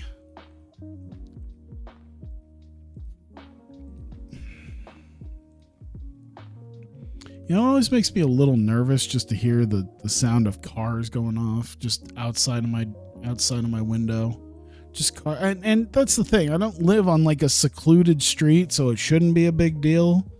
That still makes me nervous when I just hear an engine rolling by, because it's like, I'm sure they didn't stop at my house, but you know, I don't know. Maybe it's just some weird thing where I'm paranoid that something's gonna happen. It's just listening to too much like true crime stuff and all that jazz. There we go. And decisive finish. There we go. All right. Couple angles. Here we go. Continue bettering yourself. That's 3 minutes. Okay. See, I'm filling up. I have to really fill up minutes for these shows, but not so much. Let's see, 1802. I think it's really going to get filled up later on, because that's when the future matches later matches tonight are going to be what's really going to be setting back my money. What is this? Mei Saruga, Mio Momono.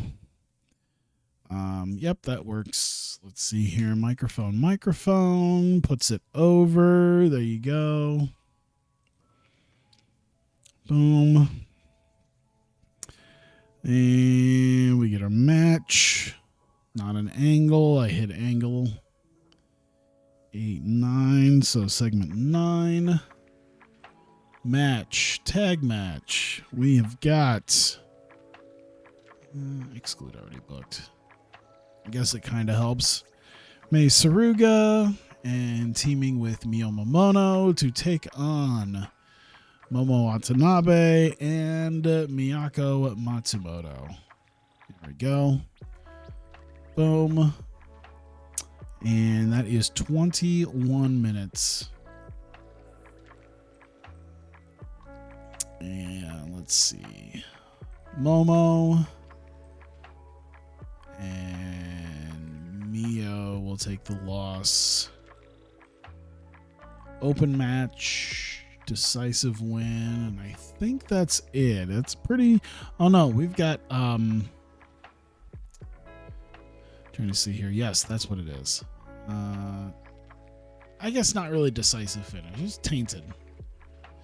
And in fact, we could actually. Will she be willing to, even with the tainted finish, be willing to let Miyako get the win? I guess we'll find out. Interference. Outside interference on Mio Momono by Michiko Miyagi. Boom. Book it. All right. She'll take it. That's good. All right, segment 10. Boom. Let me see here. I kind of have to pee. I think I'm going to do that in a second. I think once I get done booking this, because I got about 4 segments left to drop in here. I see Momo getting in May's face, and that looks to be it. So I'll just use her charisma because she's not really, and she'll sell. So she'll sell her match as Momo's getting in her face, but we'll go neutral because she's not really getting beat up. It's just Momo. Angle. All right, 3 segments. Let's see. Let's see. This is Ram, and this is Nodoka. And Moxer before the match, and Nodoka punching her. So we'll do fighting, and I think we'll do microphone because realistically, selling the punch isn't going to be as much as her berating Nodoka, and then Nodoka standing up for herself works too, and that is 2 minutes. Boom. Actually, we'll carry it out just a little bit further and go 3. How about that? Main event. We've got Ram. We've got Nodoka. And there we go. And we've got 23 minutes. Boom. And we've got Nodoka as the victor. We've got an open match. We've got a decisive win. Yeah, I think that would help out. I think a decisive win would help out. I think that's about it right there. All right, cool. And Ram's willing to go down for a Nodoka, so that's good. Perfect.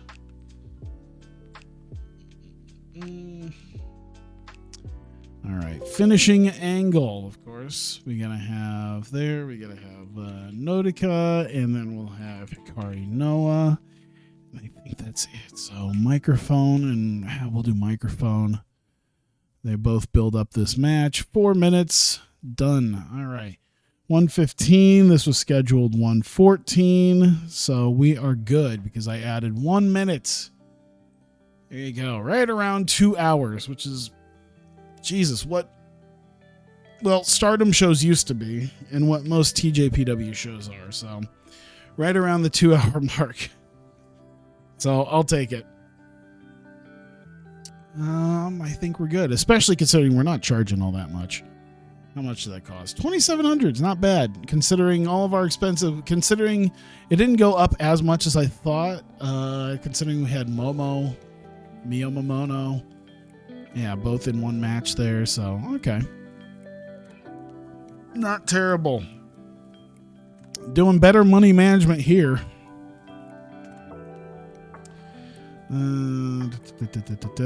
Sorry, I'm just kind of looking at some stuff. All right.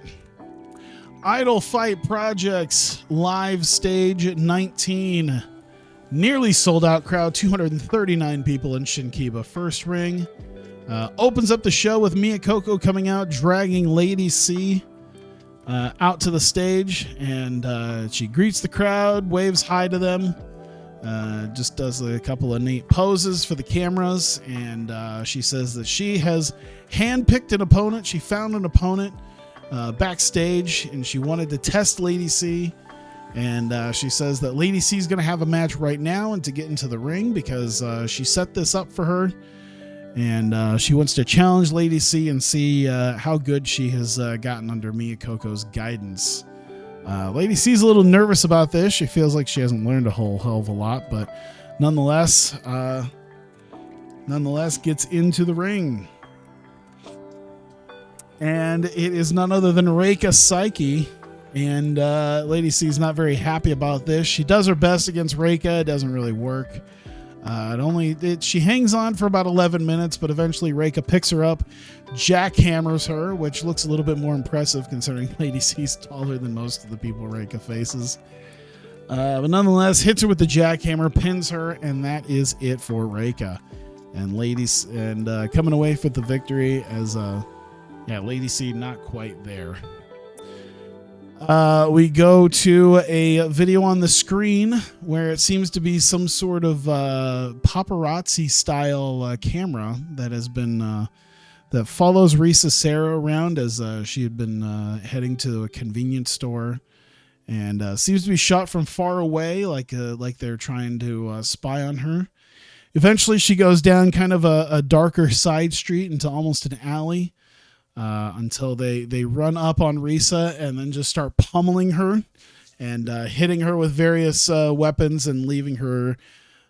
She does get a little bit bloodied in the attack. Police officer or someone seems to come down the alleyway and yell at them.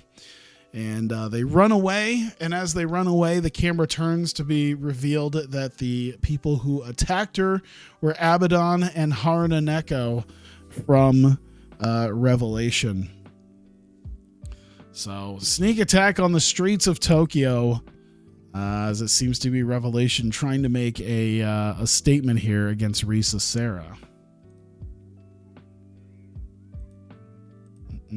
All right, so we get ourselves a 6-woman tag match. Of course, Asahi and Marikoto here with the Sleep Train Angels and Arisu Endo had actually talked last month about teaming up, and here they are in this contest. Goes almost 13 minutes, but eventually Maria Takeda ends up getting the pin on Himawari Unagi and gets the win for Marikoto and Asahi. Not much to say about that other than getting a win for Marikoto, and Sleep Train Angels and Arisu in their first little tag together, unsuccessful thus far. And in their celebration, Kamio and Mirai come out. They run in. They sort of shove Asahi out of the ring as she hits the floor. And Kamio and Mirai end up beating down Maria Takeda and Mikoto Shindo. And leads to Dr. Bombs by Mirai on both Maria and Mikoto. And they stand over them as referees come out, and they eventually end up leaving as Asahi sort of shoos them out as well. So it seems like the Strong Kickers have set their sights on another tag team, And we'll get to see perhaps where that heads. Saya Kamitani gets herself a match against Sai Nomura. Sai Nomura has been training up for a return match over the last couple of months. And she comes back against Saya. She puts on a decent performance here against Saya, but only lasts just under 13 minutes as Saya eventually gets her down, nails the running shooting star press, and gets the win. And Saya Kamitani once again successful here in action tonight. And after the match, she says that Saya's very strong. She's definitely trained, but Saya is better. And she plans to continue on bettering herself as she has a clear-cut clear-cut idea and a mission that she wants to carry out and prove herself to be worthy of facing someone like Mika Iwata again, and perhaps eventually challenge for the Royal Spirit Championship. We get Mei Suruga coming out to the ring with her tag partner for tonight, Mio Momono. And she's nervous about her title match. In fact, that's going to be happening in just 3 weeks, just under 3 weeks at Live Stage 20. And she'll be facing off against Momo Watanabe, who had won herself a four-corner elimination match. And Mio wishes her luck, of course, for that match, but she says if May is successful against Momo in 3 weeks, she does plan to challenge her for the championship as well. But for tonight, they are tag partners, and that is what we get here. Damn, 60, that's pretty damn good. Who was the... Miyako Matsumoto's the weak link. That sounds about right. The others did pretty good, though. I like that. That looks pretty good. Nonetheless, fantastic heat and great wrestling. It goes just over 19 minutes. It looked like perhaps Mio Momono was going to get the win against Mio Koko, but Michiko Miyagi, who we hadn't seen, she sounded like she had an idea of what she was going to do with herself. Gets up on the apron and ends up attacking her, leaving her laying, and hits her finisher on her. As Mia Koko just sort of looks bewildered at her as Miyagi leaves the ring. And Mia Koko ends up running over to Mio Momono and covering her for the pin and getting the 3. And Miyako Matsumoto and Momo Watanabe getting the win after pinning Mio Momono. And there we go. Momo, of course, after the match, May's sort of tending to Mio Momono, but Momo sort of drags her up to her feet and gets in her face and starts insulting her and tells her that she better get braver. She said she was nervous tonight. She better start getting brave because Momo is coming for that championship, and she will see her at Live Stage 20 in just under 3 weeks. So May's got just a little bit of extra time, doesn't have a ton of time to prepare for her title match against Momo. Of course, Momo feels that it is her destiny to become the Royal Spirit Champion and the ace of the promotion. And we go towards our main event. It is Ram Kaicho and Nodoka Tenma. Nodoka threw down this challenge. We had this challenge that was set up before the show. Of course, after the attack by both Ram and Hikari Noah on her sister Yuki Aino.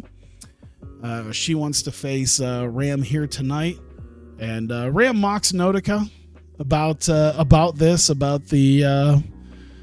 her sister and starts questioning many things about her sister and how she's doing and how she might not even wrestle anymore. And this gets under Nodoka's skin as she just decides to lay a haymaker into her, knock her down, and the bell rings, and we get our main event match.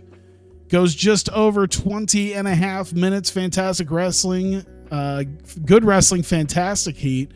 Nautica had to really work to get the win over Ram here, but is able to do it. Grabs her arms for the kill switch, hits her with it, and gets the pin. And Nautica Tenmo with a surprising win over Ram Kaicho. And it is after this main event match, she grabs a microphone. She calls out Hikari Noah. Of course, Hikari slowly comes on out with a kendo stick in her hand.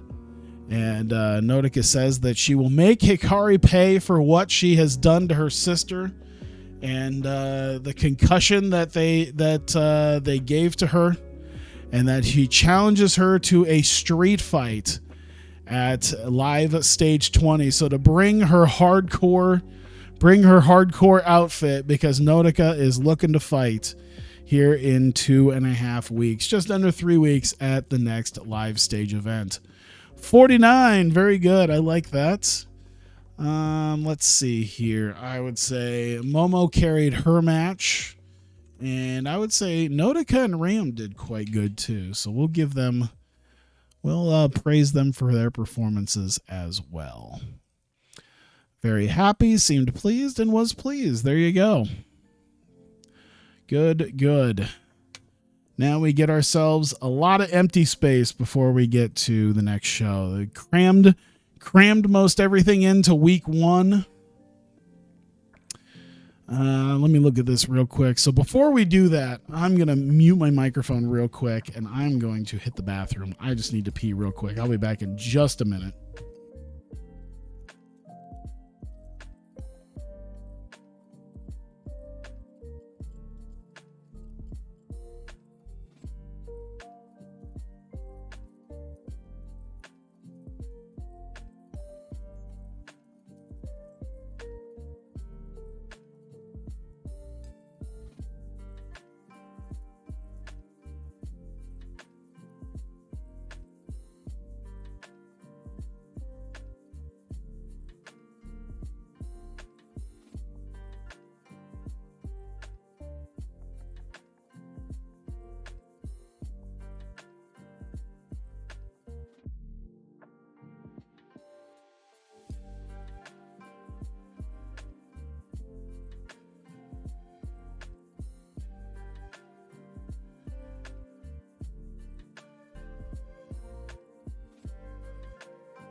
There we go. Back into my chair.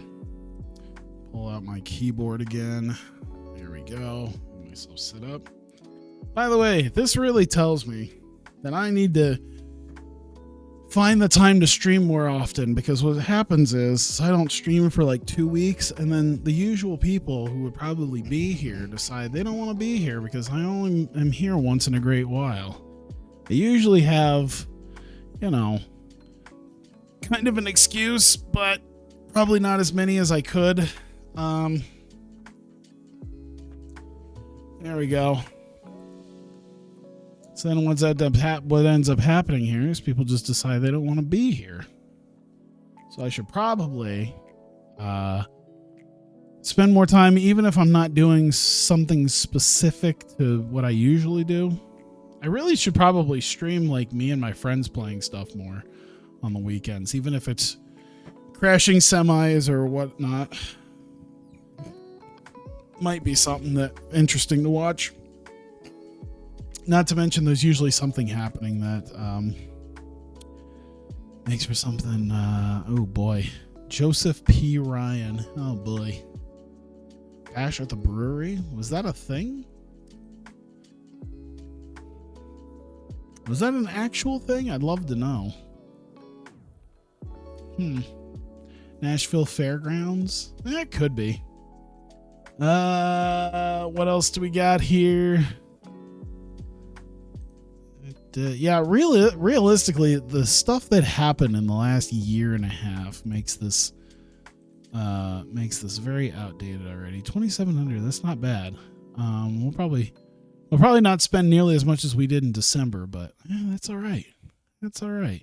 6,000, 6,400. All right. Woo, we're up to 19 in Kanto. That's pretty good. We probably could go to Chubu again, but realistically, right now, I want to make sure I have money. That's the real big kicker. Still nothing there. Still don't. All right. So we've got a long ways to go now. Oh, I should probably set up the actual next show. That would be... I need to do that. So after this, we'll set up the show.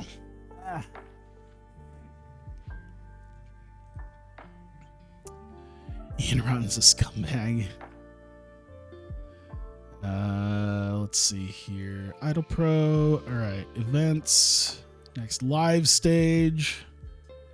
It is 22 hours. What do I have it set to? Tuesday, week 4. Is that the only other day? Yeah, it is. Let's see here. Tuesday, week 4, January. It is active. Done. All right. 16 days away. All right. I think we're getting Rina Yamashita back for that. We signed her and she was like 6 months injured. She still had like 6 months left of her injury. She's coming back in 8 days, so she will be available. Perfect. Other than that, yeah. Maybe I just shouldn't even look at Vertigo right now in the money that went out the door.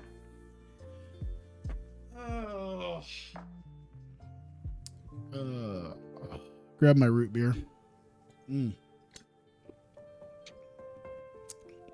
doesn't taste like there's a lot in here. 5.8%. More than I thought, but you don't really taste it. Victor Wagner Jr. injured. Caristico feud. Rocky Romero staying. Could you imagine putting the junior heavyweight title on him and then he leaves? Ronda Rousey to AEW, huh? Interesting. All right, let's see here. Oh, we've got mail. Oh, the viewing figures. Hey, we got 2,900 people who watched Attack on Twitch. I would say that is a success in my mind. All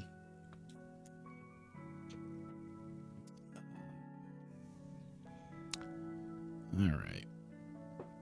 Let's see.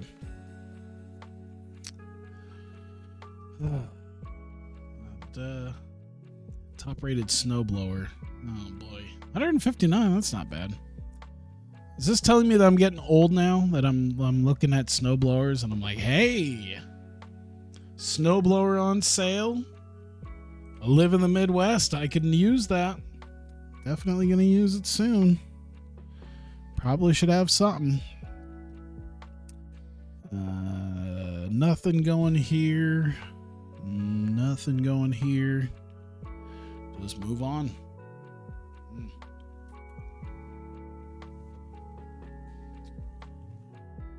Oh, this week has really felt like it's gone quickly. I like that. I like when a week feels like it's gone by quickly.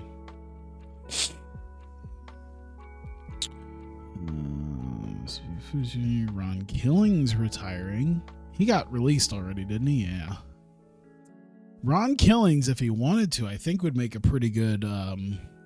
He'd make a pretty good road agent. And at $190, I bet you he's probably I'd love to see what my other road agents cost me. I don't think he wants to be a road agent though, so I won't worry about that until he's actually retired. Dragon Gate still says they're getting new faces. Sakushi. Okay, so she's back completely. Other than that, doesn't look like anything. How much does she cost, by the way? 700. I don't have 700. Well, I do, but I choose not to because I'm already spending enough money on Momo.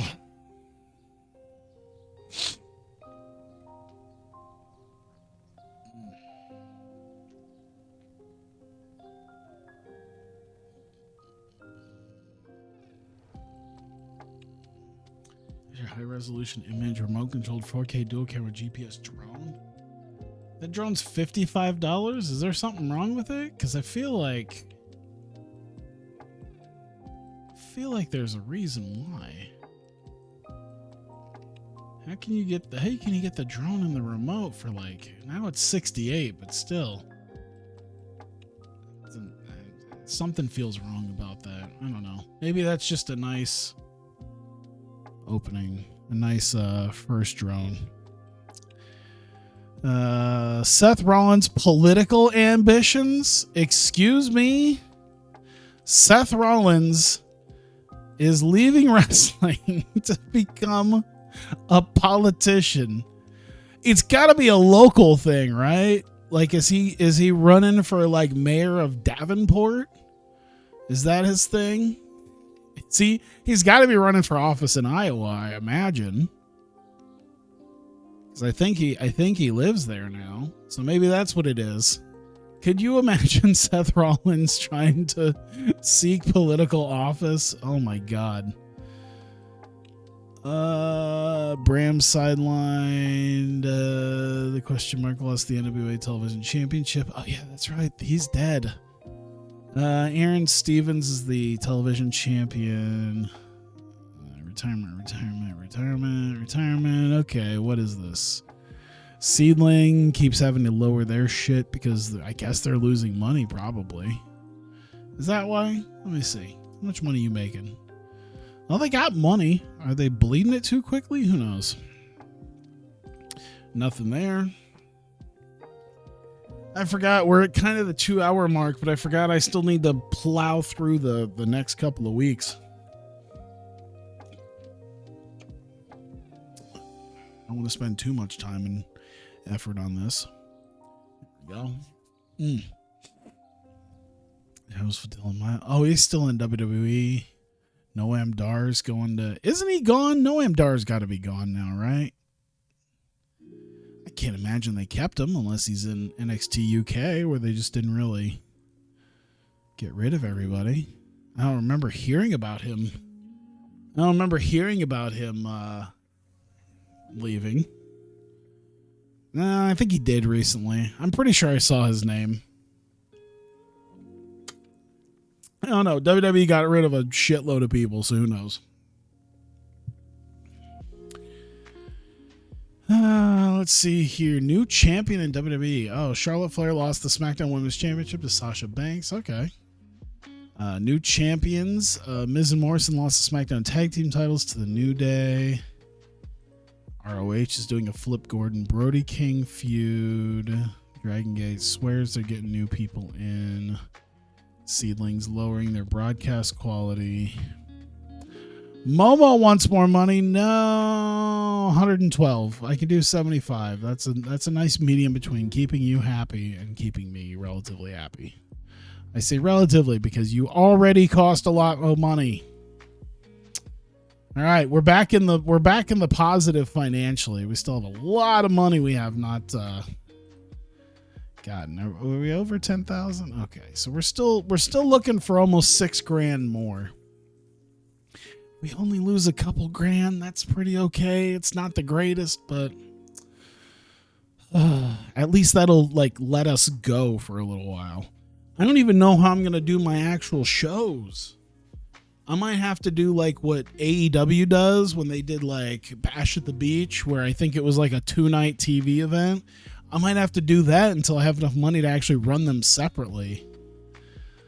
Injury for Maki Ito, drummer's elbow. Okay, that's fine. Doesn't seem anything. Takeover Blackpool 4. Doesn't look like anything else. All right.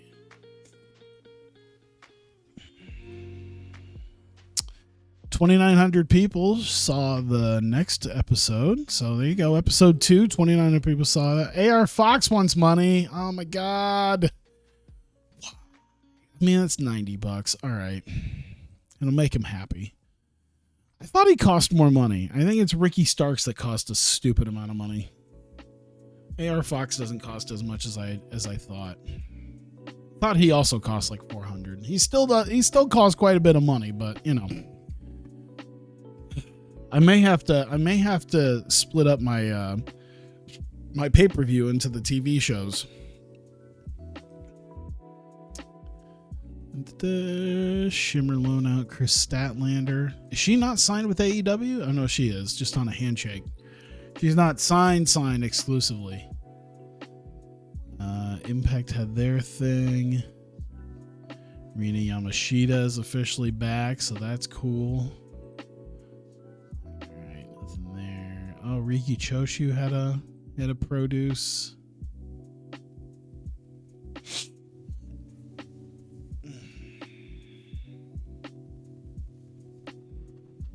Alright, we're doing okay. We're doing okay. There's like 5,000 wrestlers in here. I think that's why it always takes so damn long. Why you want money? Oh my God, that's so much. You want me to damn near triple your money? God damn it. Austin Theories rising. Well, especially after what actually happened on Monday. That sounds about right.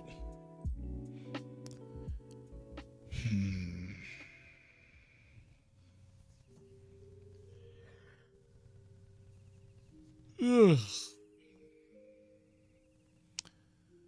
And working newly created MTV2 Lucha Libre USA. I kind of forgot about that. Lucha Libre USA on MTV2. MTV2 still a thing? Victor Guerrero, Josh Barnett gets engaged. Rena quits. Oh, good. We'll get to have all the sisters. Takumi Iroha changes her style. We'll just have all the sisters. Oh yeah, I'm sure you guys think it's a great... Jesus, why? Why do you cost so much? 140? All right, that's fine. Walked out. What was it? Pay? Missing payments? Anything from... Oh, they didn't say. Anything from missing payments to locker room ball being the reason. Can you imagine? 14-year-old Rena? 15 now, picking a fight with somebody in the locker room and then leaving. Thunder Rosa changed her style. Dragon Gate new face. Like Dell to retire. All right. That might be interesting. Maybe we could work off that. I think I'm already using Hina somewhere. So, I don't know. We'll have to figure it out. We can maybe work that into some sort of story. Sami Zayn has been hurt, strained wrist. Okay, that's not bad. Bobby Roode got hurt. He had a broken wrist. Nothing. I'm just kind of looking. To Neil Dashwood. Oh, AIW. Who cares? All right, let's see. We got to get to week 4. We still have to showcase the rest of our TV and then also do one more show. And it's a longer show because I've got more segments. We're already at the 2 hour. We're damn near 3 hours. Is this going to be a point now where I'm going to have to split these up now? I don't know. Chaz Betts storyline in NWA. Oh my god. Okay, okay. Oh, you want more money? You want money now. 90 to 200. Why? I should probably start getting rid of some people I haven't used in a while. That might be another thing too. Look at who I haven't used in a while. I think I can find that out. Shit, I can't remember how to look it up. I know how to look it up when I'm in the actual show. Maybe that's what I'll have to do. I'll have to take note of the people I haven't used in a while that I might not need anymore because I just don't utilize them.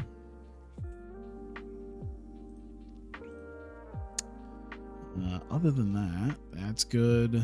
That's good.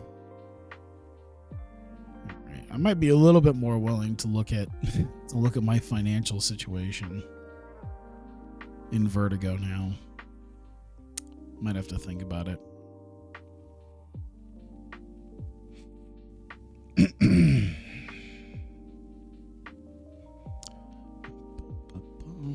There we go.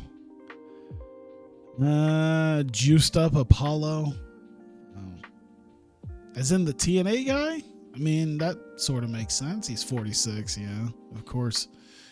Eric Ryan and Nick Gage at war. Dragon Gate's getting new faces again, but they're not. SmackDown. Okay, nothing really huge. We'll see what the next Vertigo show looks like. I think I can keep this up. I think I can keep up the TV show until I actually start making some money if I just keep to a fairly strict money line. I just have to remember, don't spend too much money per episode, and a good chunk of it's going to be, let's see here. A lot of stuff going on. New champions in Stardom. Ida and Hanan have just won the Goddess of Stardom titles. Oh, they must have been dropped by someone who had them. The Rascals are the PWG World Tag Champions. Chris Jericho's Rockin' Rager 4. All right. Interesting. Move on to Vertigo. Taping figures, 2,600. Okay, went down a little bit, but hey, you know what? We're keeping people. We can keep 3,000 people watching our show.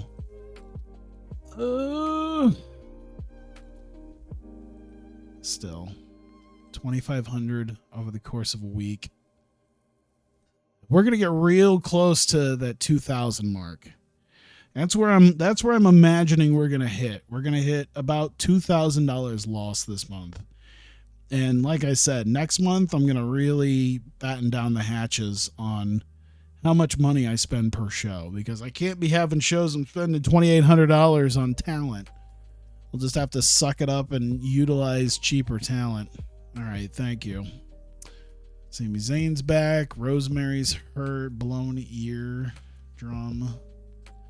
That's fine. Yujiro Takahashi's injured. Zack Sabre Jr. went to Noah?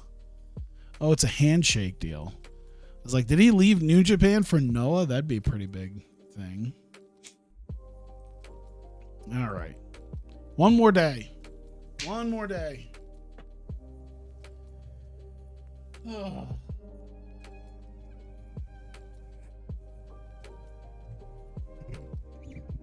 Oh. By the way, you guys who are here, I want to thank you guys for being here. I greatly appreciate it. I know I don't stream nearly as much as I should, and I probably could, but I appreciate you guys being here and watching, and I thank you guys, especially with how late it is. I don't know how late it is for you guys, but it's just now hitting midnight for me, which means it's almost bedtime. OTT, isn't that in Ireland? I'm pretty sure. Other than that, is that Vertigo done? All right. All right. No, we're not going there. How much does that hold? 350? No. Can we at least sell this place out first? We're so close to selling out Shinkiba First Ring. Can we at least sell the fucker out? Especially if we're going to stay in the region anyway. Why not? Sell it out. We could go to Chubu. We probably should at some point, but right now I just want to make sure I have some money, and we can actually help out the size a little bit by doing 2 shows a month in the same place. So I guess that's just the main thing to really work on here. Let's see. All right, let me pull up my deal. Come on. Give me 1 second here. Pull up that whole thing. All right. We've got an angle to start. Give. Oh, I have an incident. Son of a bitch. Why? Backstage. Ayumi Kirihara. So it's probably not bad. Great rib on the entire locker room that had everyone laughing afterwards. Great. I would love to know, honestly, because you hear enough backstage stories of like American wrestlers and like, you know, WWE, TNA, stuff like that. I'd love to know what, like, because I imagine that ribs are probably a thing that Japanese wrestlers pull. I'd love to know what a Japanese locker room rib looks like from Japanese wrestlers. Like, it's a little bit different if you're having like the Good Brothers talking about something that they did to AJ or something like that, but actual Japanese guys. Now, okay. Because the only things I can really think about would be the stuff that they filmed, like Jushin Liger going into hotel rooms with a camera crew and trying to pin them while they're sleeping. Like, I know, like, I've seen that stuff, but I'm just thinking like little backstage ribs they do to each other.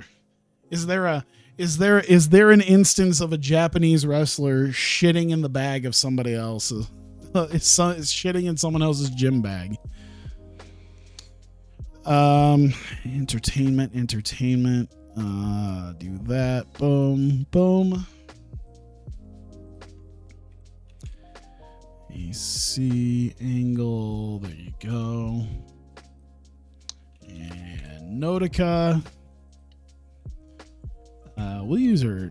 You know what? We'll use her charisma for this. And that's 2 minutes. Boom. All right. Opening match time. Don't be default. Be one-on-one. Boom. What do we got here? What do we got?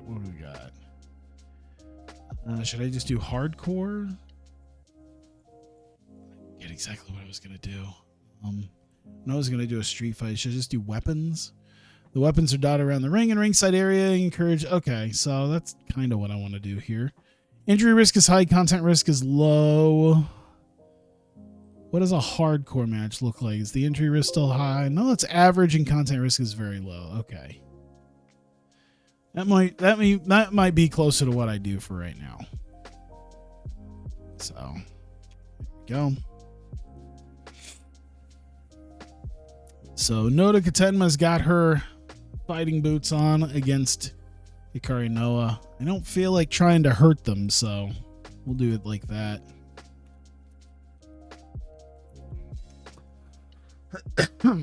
And we're going 20. Here we go. And we've got Hikari Noah taking the victory here. Although it's definitely an open match. Notica really fought to have this happen. Just wasn't able to make it happen. Boom.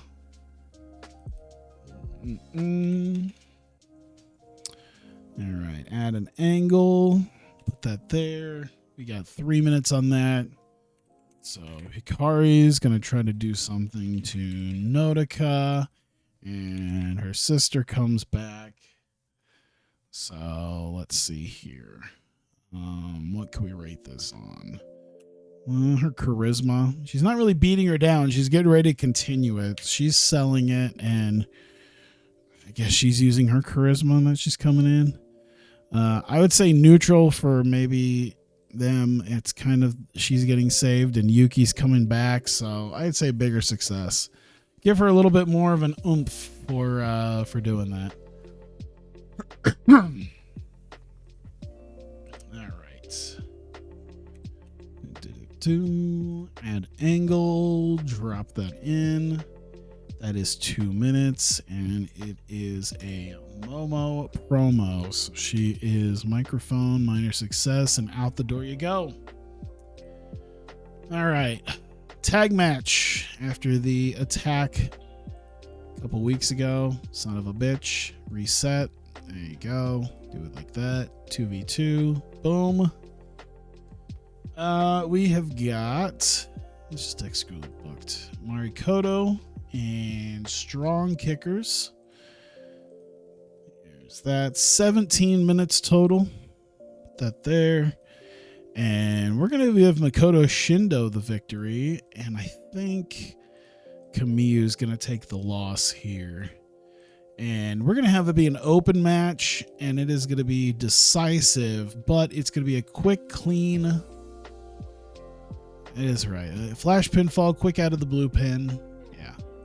Flash pinfall. Quick, clean flash pinfall. Boom. Manage to survive. And get the victory.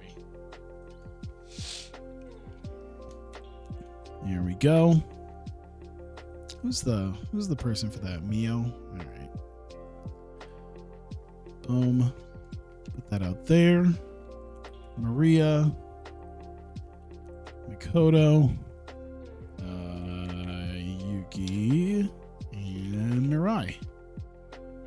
So let's see here. Charisma, because they'll play to the crowd a little bit, and you'll do acting. I guess it's pure acting. It's kind of that. We can do that, I guess. I guess it's maybe more her charisma. I guess it's kind of working on their charisma as well. We'll do that. Minor successes to both of them, though, because they got the win and they get to celebrate it. That's 2 minutes. Boom. Oh, God, I forgot I was going to do this. Holy shit, I got a local worker to go grab. Hang on. Holy shit, I forgot. I forgot I booked this. Why did I book this? Oh, by the way, how much does he cost? He costs 80. That might be an idea in the future. Why did I book this? Can you do 150? Yep, cool. All right. Awesome. Why did I do this? All right. There. No, that's not what I need. Nope. There we go. Yeah, it might be fun. This will definitely be fun. Miyako Matsumoto, Lady C, Jun Kasai. Microphone, and charisma? He's not really playing to the crowd, so it might just be his microphone as well. Maybe his menace. Maybe it'd be better for his menace. Seems like it'd be a better idea. But it kind of puts them over for a quick little segment. There we go. Another angle. Cool, we're past the halfway mark already. I like that. Rin versus Hana. Rin Katakura. Nori Hana. I'm sad now. Now I'm a bit sad. Oh god, Jun Kasai, and I'm like, yeah. Oh man, this just happened this week too. I'm sad. I'm still gonna use Hinori Hana though, but now I'm sad. Promos from both women. Let's do microphones on that. There we go. Boom. And then we've got a match, 1v1. We've got Michiko Miyagi and Mio Momono. There we go. Boom. How long are we going? 23.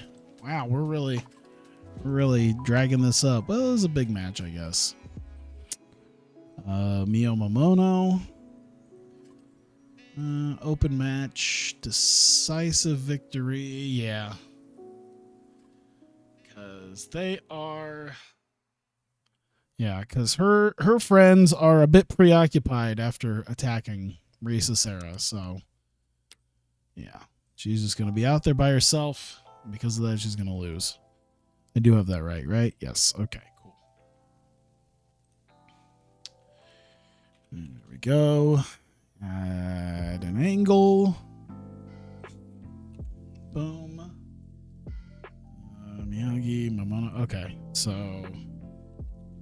Michiko Miyagi, Mio Momono. Let's see here. Selling, acting. Let's do acting. And then Mio won't really do anything for it, but yeah. I think this will kind of help put them both over. Sort of. Kind of, sort of. There we go.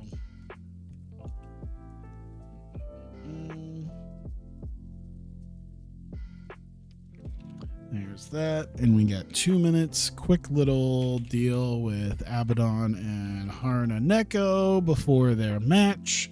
Risa Sera is also in the building. She plans on responding. So we've got microphone, and microphone. Kind of builds this all up. Risa Sera is going to respond to Revelation after their assault on her. Throw a match in here. They're going to have a match.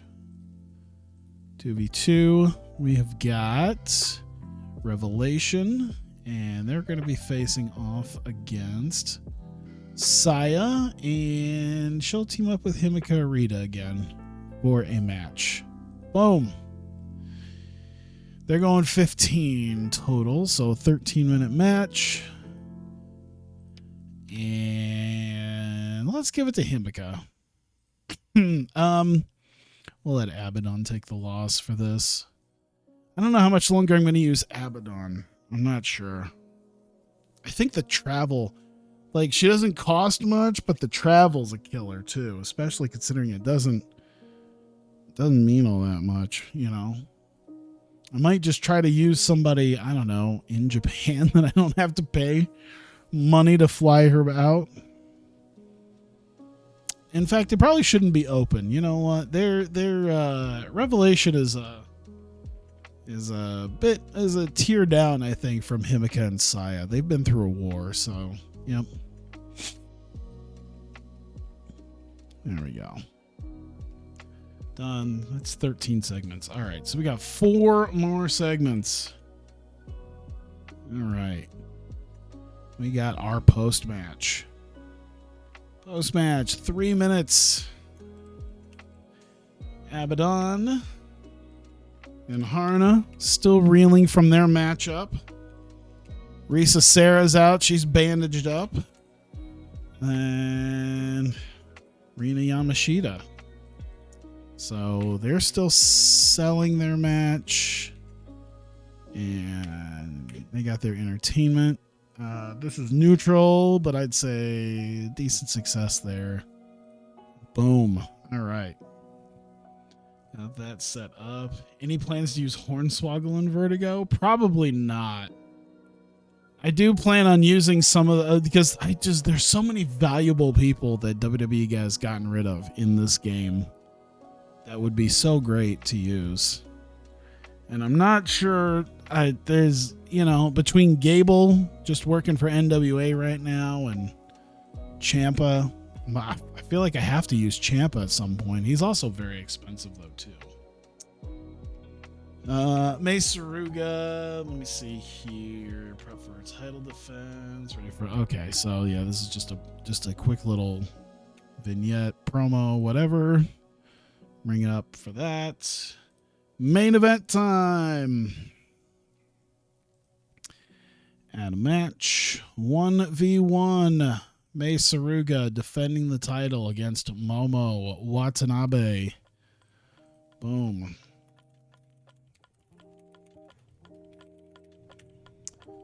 All right. How long is this going? Ooh, 27. quite a ways here. Royal Spirit title on the line.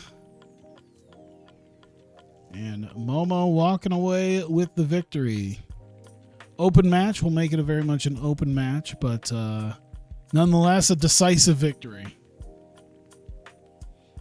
She just came out better. Yeah, I think that's how we'll do it. Do we have a? You know what I want to see? Let me look at the roster real quick. Let me see what Momo's got here. What's her? Oh my God, I'm trying to remember. Here? Yes. What's her moveset look like? Drop kick? No. What's her? We need a good.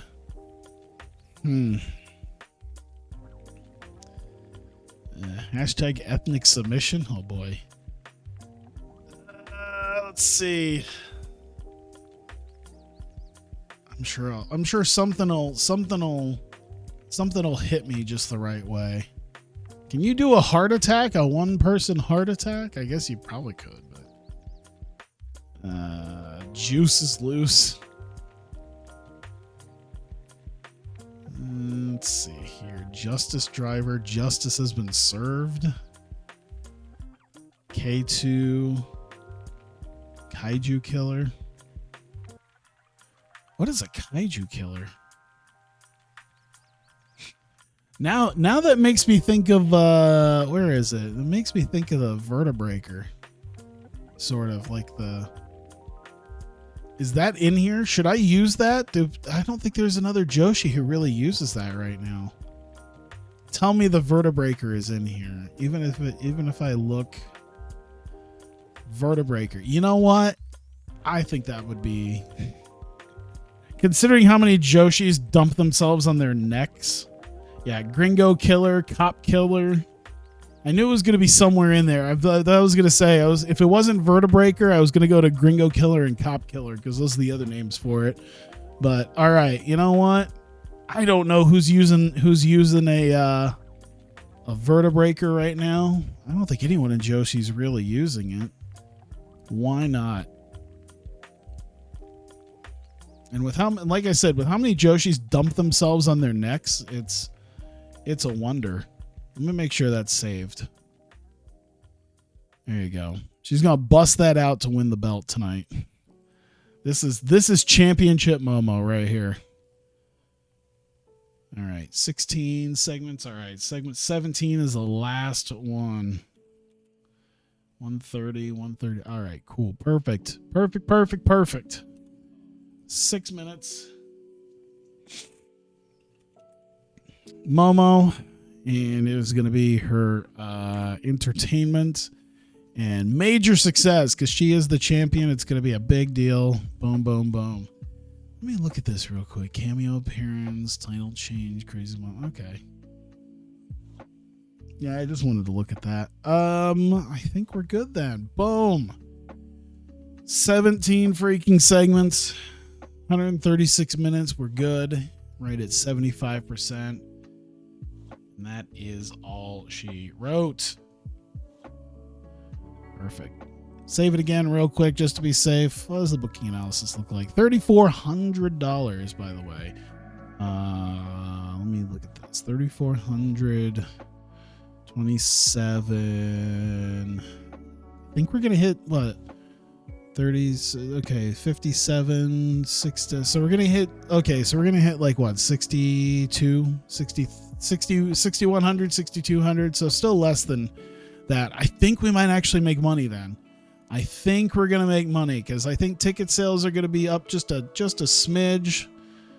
Merchandise I think is going to go up a little bit, so I think we're going to be okay. I think we're actually going to make money. We haven't we have made some money, but yeah, that'll be good.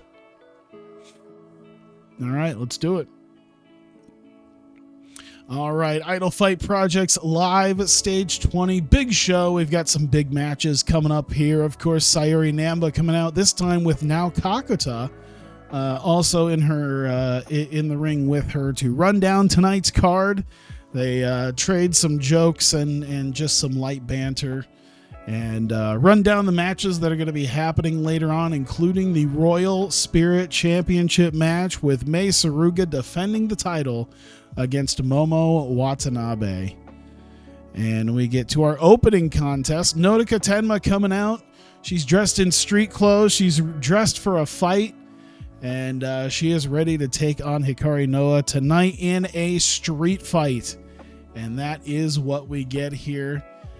Goes almost 18 minutes. And fantastic heat, great wrestling. A bit of a brutal match. Not too brutal, though. But these guys really had a big fight here. But Hikari Noa hits the Cobra Twist and ends up getting the win over Nodoka Tenma. So Hikari once again asserting her dominance in the hardcore matches.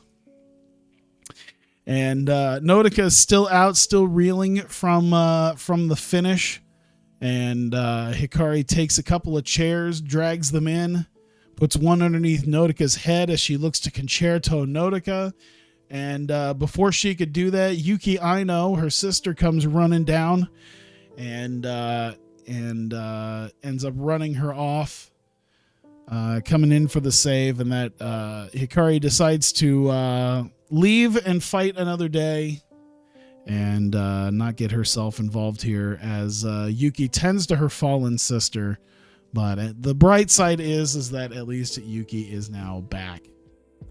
And we get Momo Watanabe. She is preparing herself for her title match tonight in the main event. She's ready. She's got her wrist gear on. She's tying her boots. She's ready to go, and she's ready to start getting some warm-up stretches in, as she tells the camera that she is winning the title tonight because it is written in the stars. It is her destiny to become the Royal Spirit Champion and the ace of a company. And tonight is the night that Momo fulfills her destiny and becomes the ace of Idolfight Project. We get tag team action here. The Strong Kickers attacking Marikoto just a few weeks ago.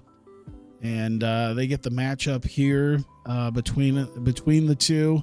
Goes just over 15 minutes, and as there was a little bit of a distraction there's a bit of miscommunication.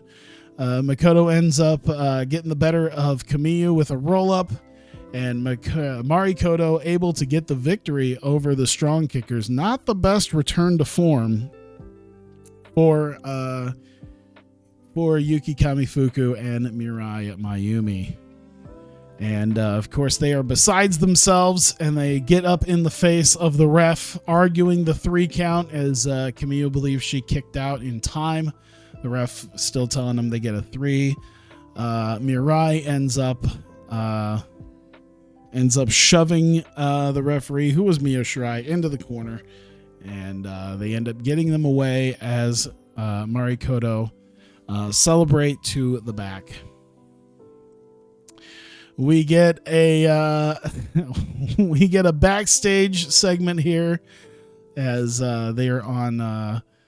Miyako Matsumoto has taken Lady C somewhere, some sort of gym. It looks like it's a very dingy, very dark, and Lady C does not know what Miyakoko's got in mind here, and she says that obviously the reason that Lady C lost to Reika is that she doesn't have an edge to her. She doesn't have the grittiness to her.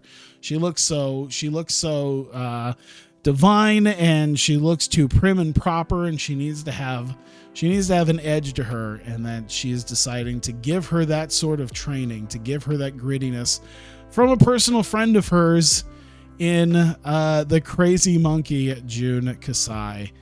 And Jun seems to take Lady C away, and that is the end of that. We get a quick little vignette for an upcoming matchup between Rin Katakura and Honori Hana as the two cut promos to fight at the next event. And both women are ready to have a match at the next live stage. And both feel that they are ready to start fighting once again for the Royal Spirit Championship and look to prove that with this contest. We get Michiko Miyagi and Mio Momono.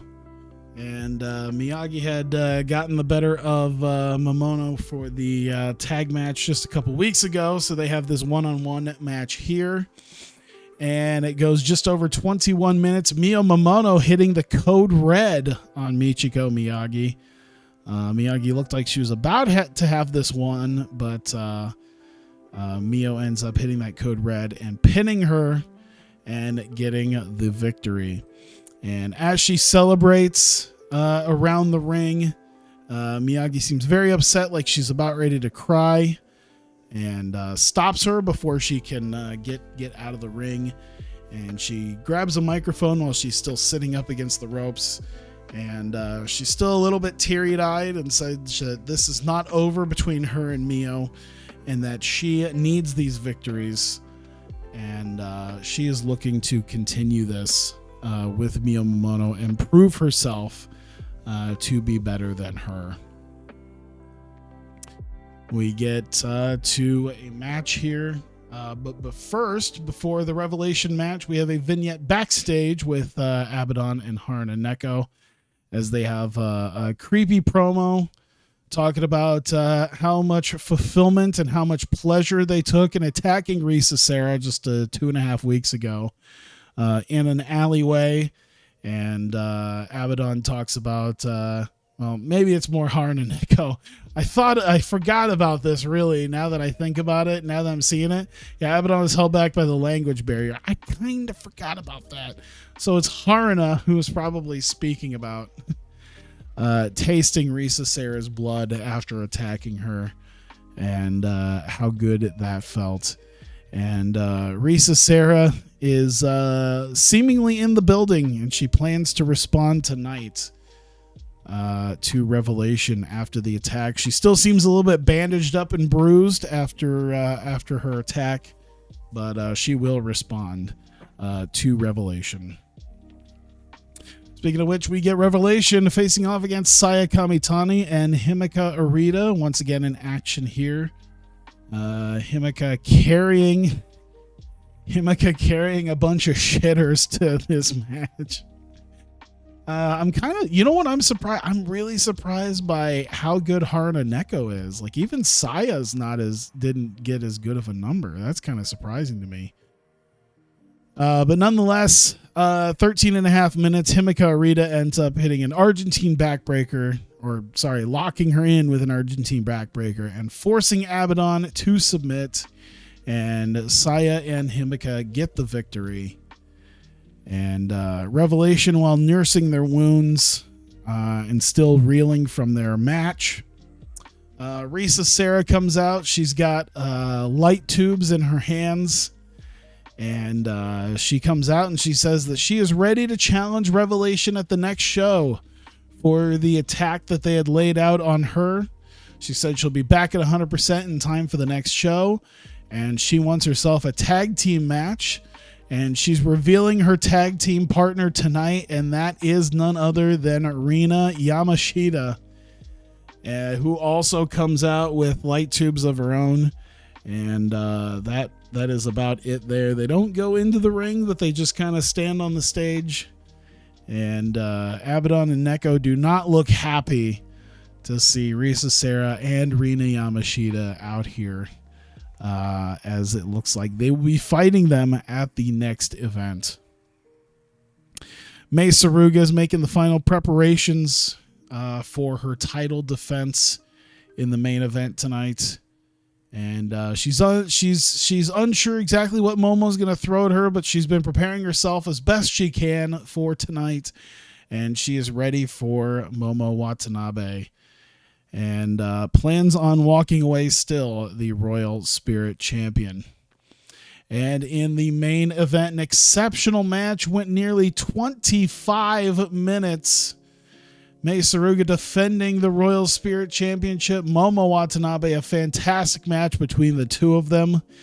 Momo had never seemingly ever pulled out a vertebreaker, but this time locks the arms of Mei, twists her around, picks her up, and drops her on her neck and spine. And that was enough to put Mei Suruga away. And Momo Watanabe is now the Royal Spirit Champion. And she fulfills the destiny that she has been claiming for the past couple of months, for really the past several months. And we get the final bits here. We get the last several minutes of her talking to the crowd. She celebrates with the title. She has a microphone. And she says that she told everybody that she planned on becoming the ace and that she planned on becoming the champion. She says tonight she's won the title. She's proved her ace status, that she is the absolute best in Idolfight Project, and she will be champ for a long time to come, as she feels that there is absolutely nobody in Idolfight who could even challenge her status. And that is how we end the show. 57. Woo. Very, very nice. All right. So Mio Momono did well. Let's keep Hikari happy. And of course, Momo is going to be praised. So praise them for their jobs. Yeah, that'll be good. Was pleased. Was very happy. I'm glad I'm making people happy. That's what I need. I need happy workers. I can kind of hear my computer start to kick on as it's trying to process everything. There we go. All right. So we just need to get to the end of the month and that'll be it. Party boys. BJW. I don't really worry too much about that. WWE launch a new stable. Roman Reigns, Akam, and Rezar. The Splinter. That actually is a fucking... That is a brick shithouse of a stable too. Roman Reigns and the Authors of Pain. That probably would do gangbusters even over the Usos. The Bloodline, that's a whole different version of the Bloodline. It's Roman Reigns and a fuck you tag team. Just destroying people. That'd probably be pretty good. Let me finish this before I go to bed.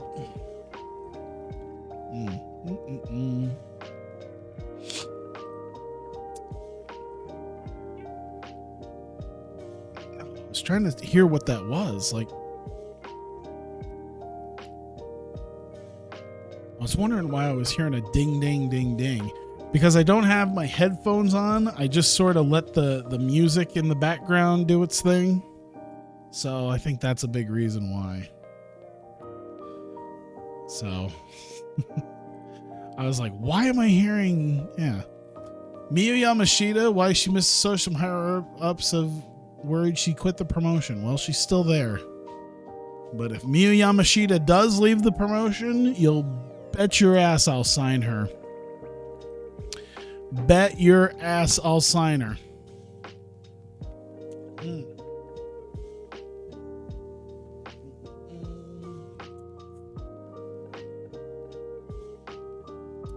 Was Alex Lee really a WWE diva? I think she spent time in FCW, and I think that was about it. Does that count?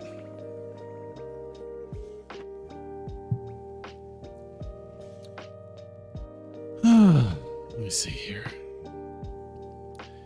Matt Jackson and Nick Jackson joined Strong Hearts. Oh yeah, this is in a part where Strong Hearts are technically in AEW still.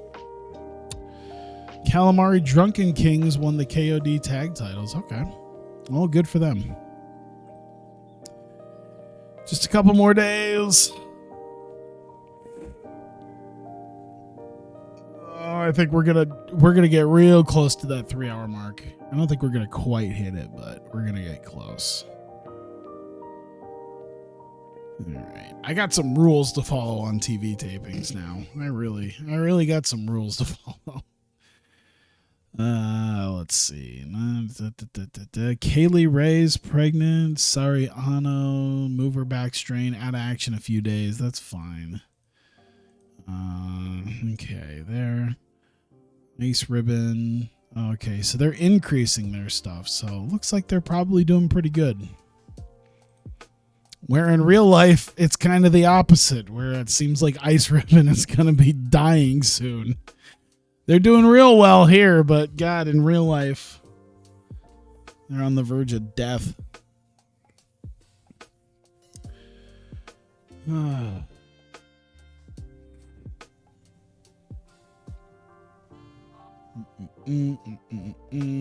right.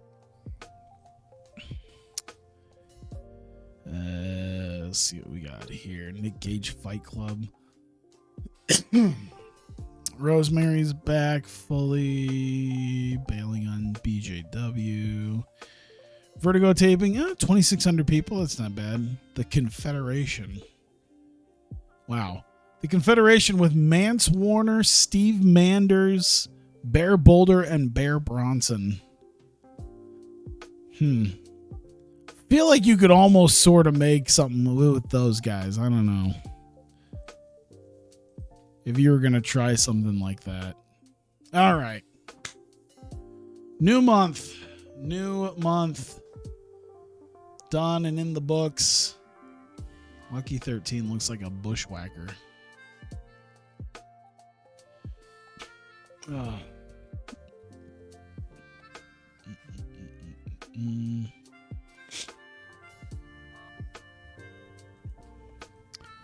All right. Oh, boy, that's a lot. Oh, Roman Reigns won the Rumble. Okay, cool. Asuka won her Rumble. Teddy Long's leaving wrestling. As is the Sandman. Jordan Devlin's left NXT. Didn't he sign somewhere? Yeah, he jumped to AEW. Ice Ribbon set their sights to bolster their roster. Interesting to see if that actually comes true. All right, what happened? All right, we made $1,600. That's good. You know what? Everything worked out pretty well there. We made money, which is good. I like that. We made some cash. Very nice. We're doing better.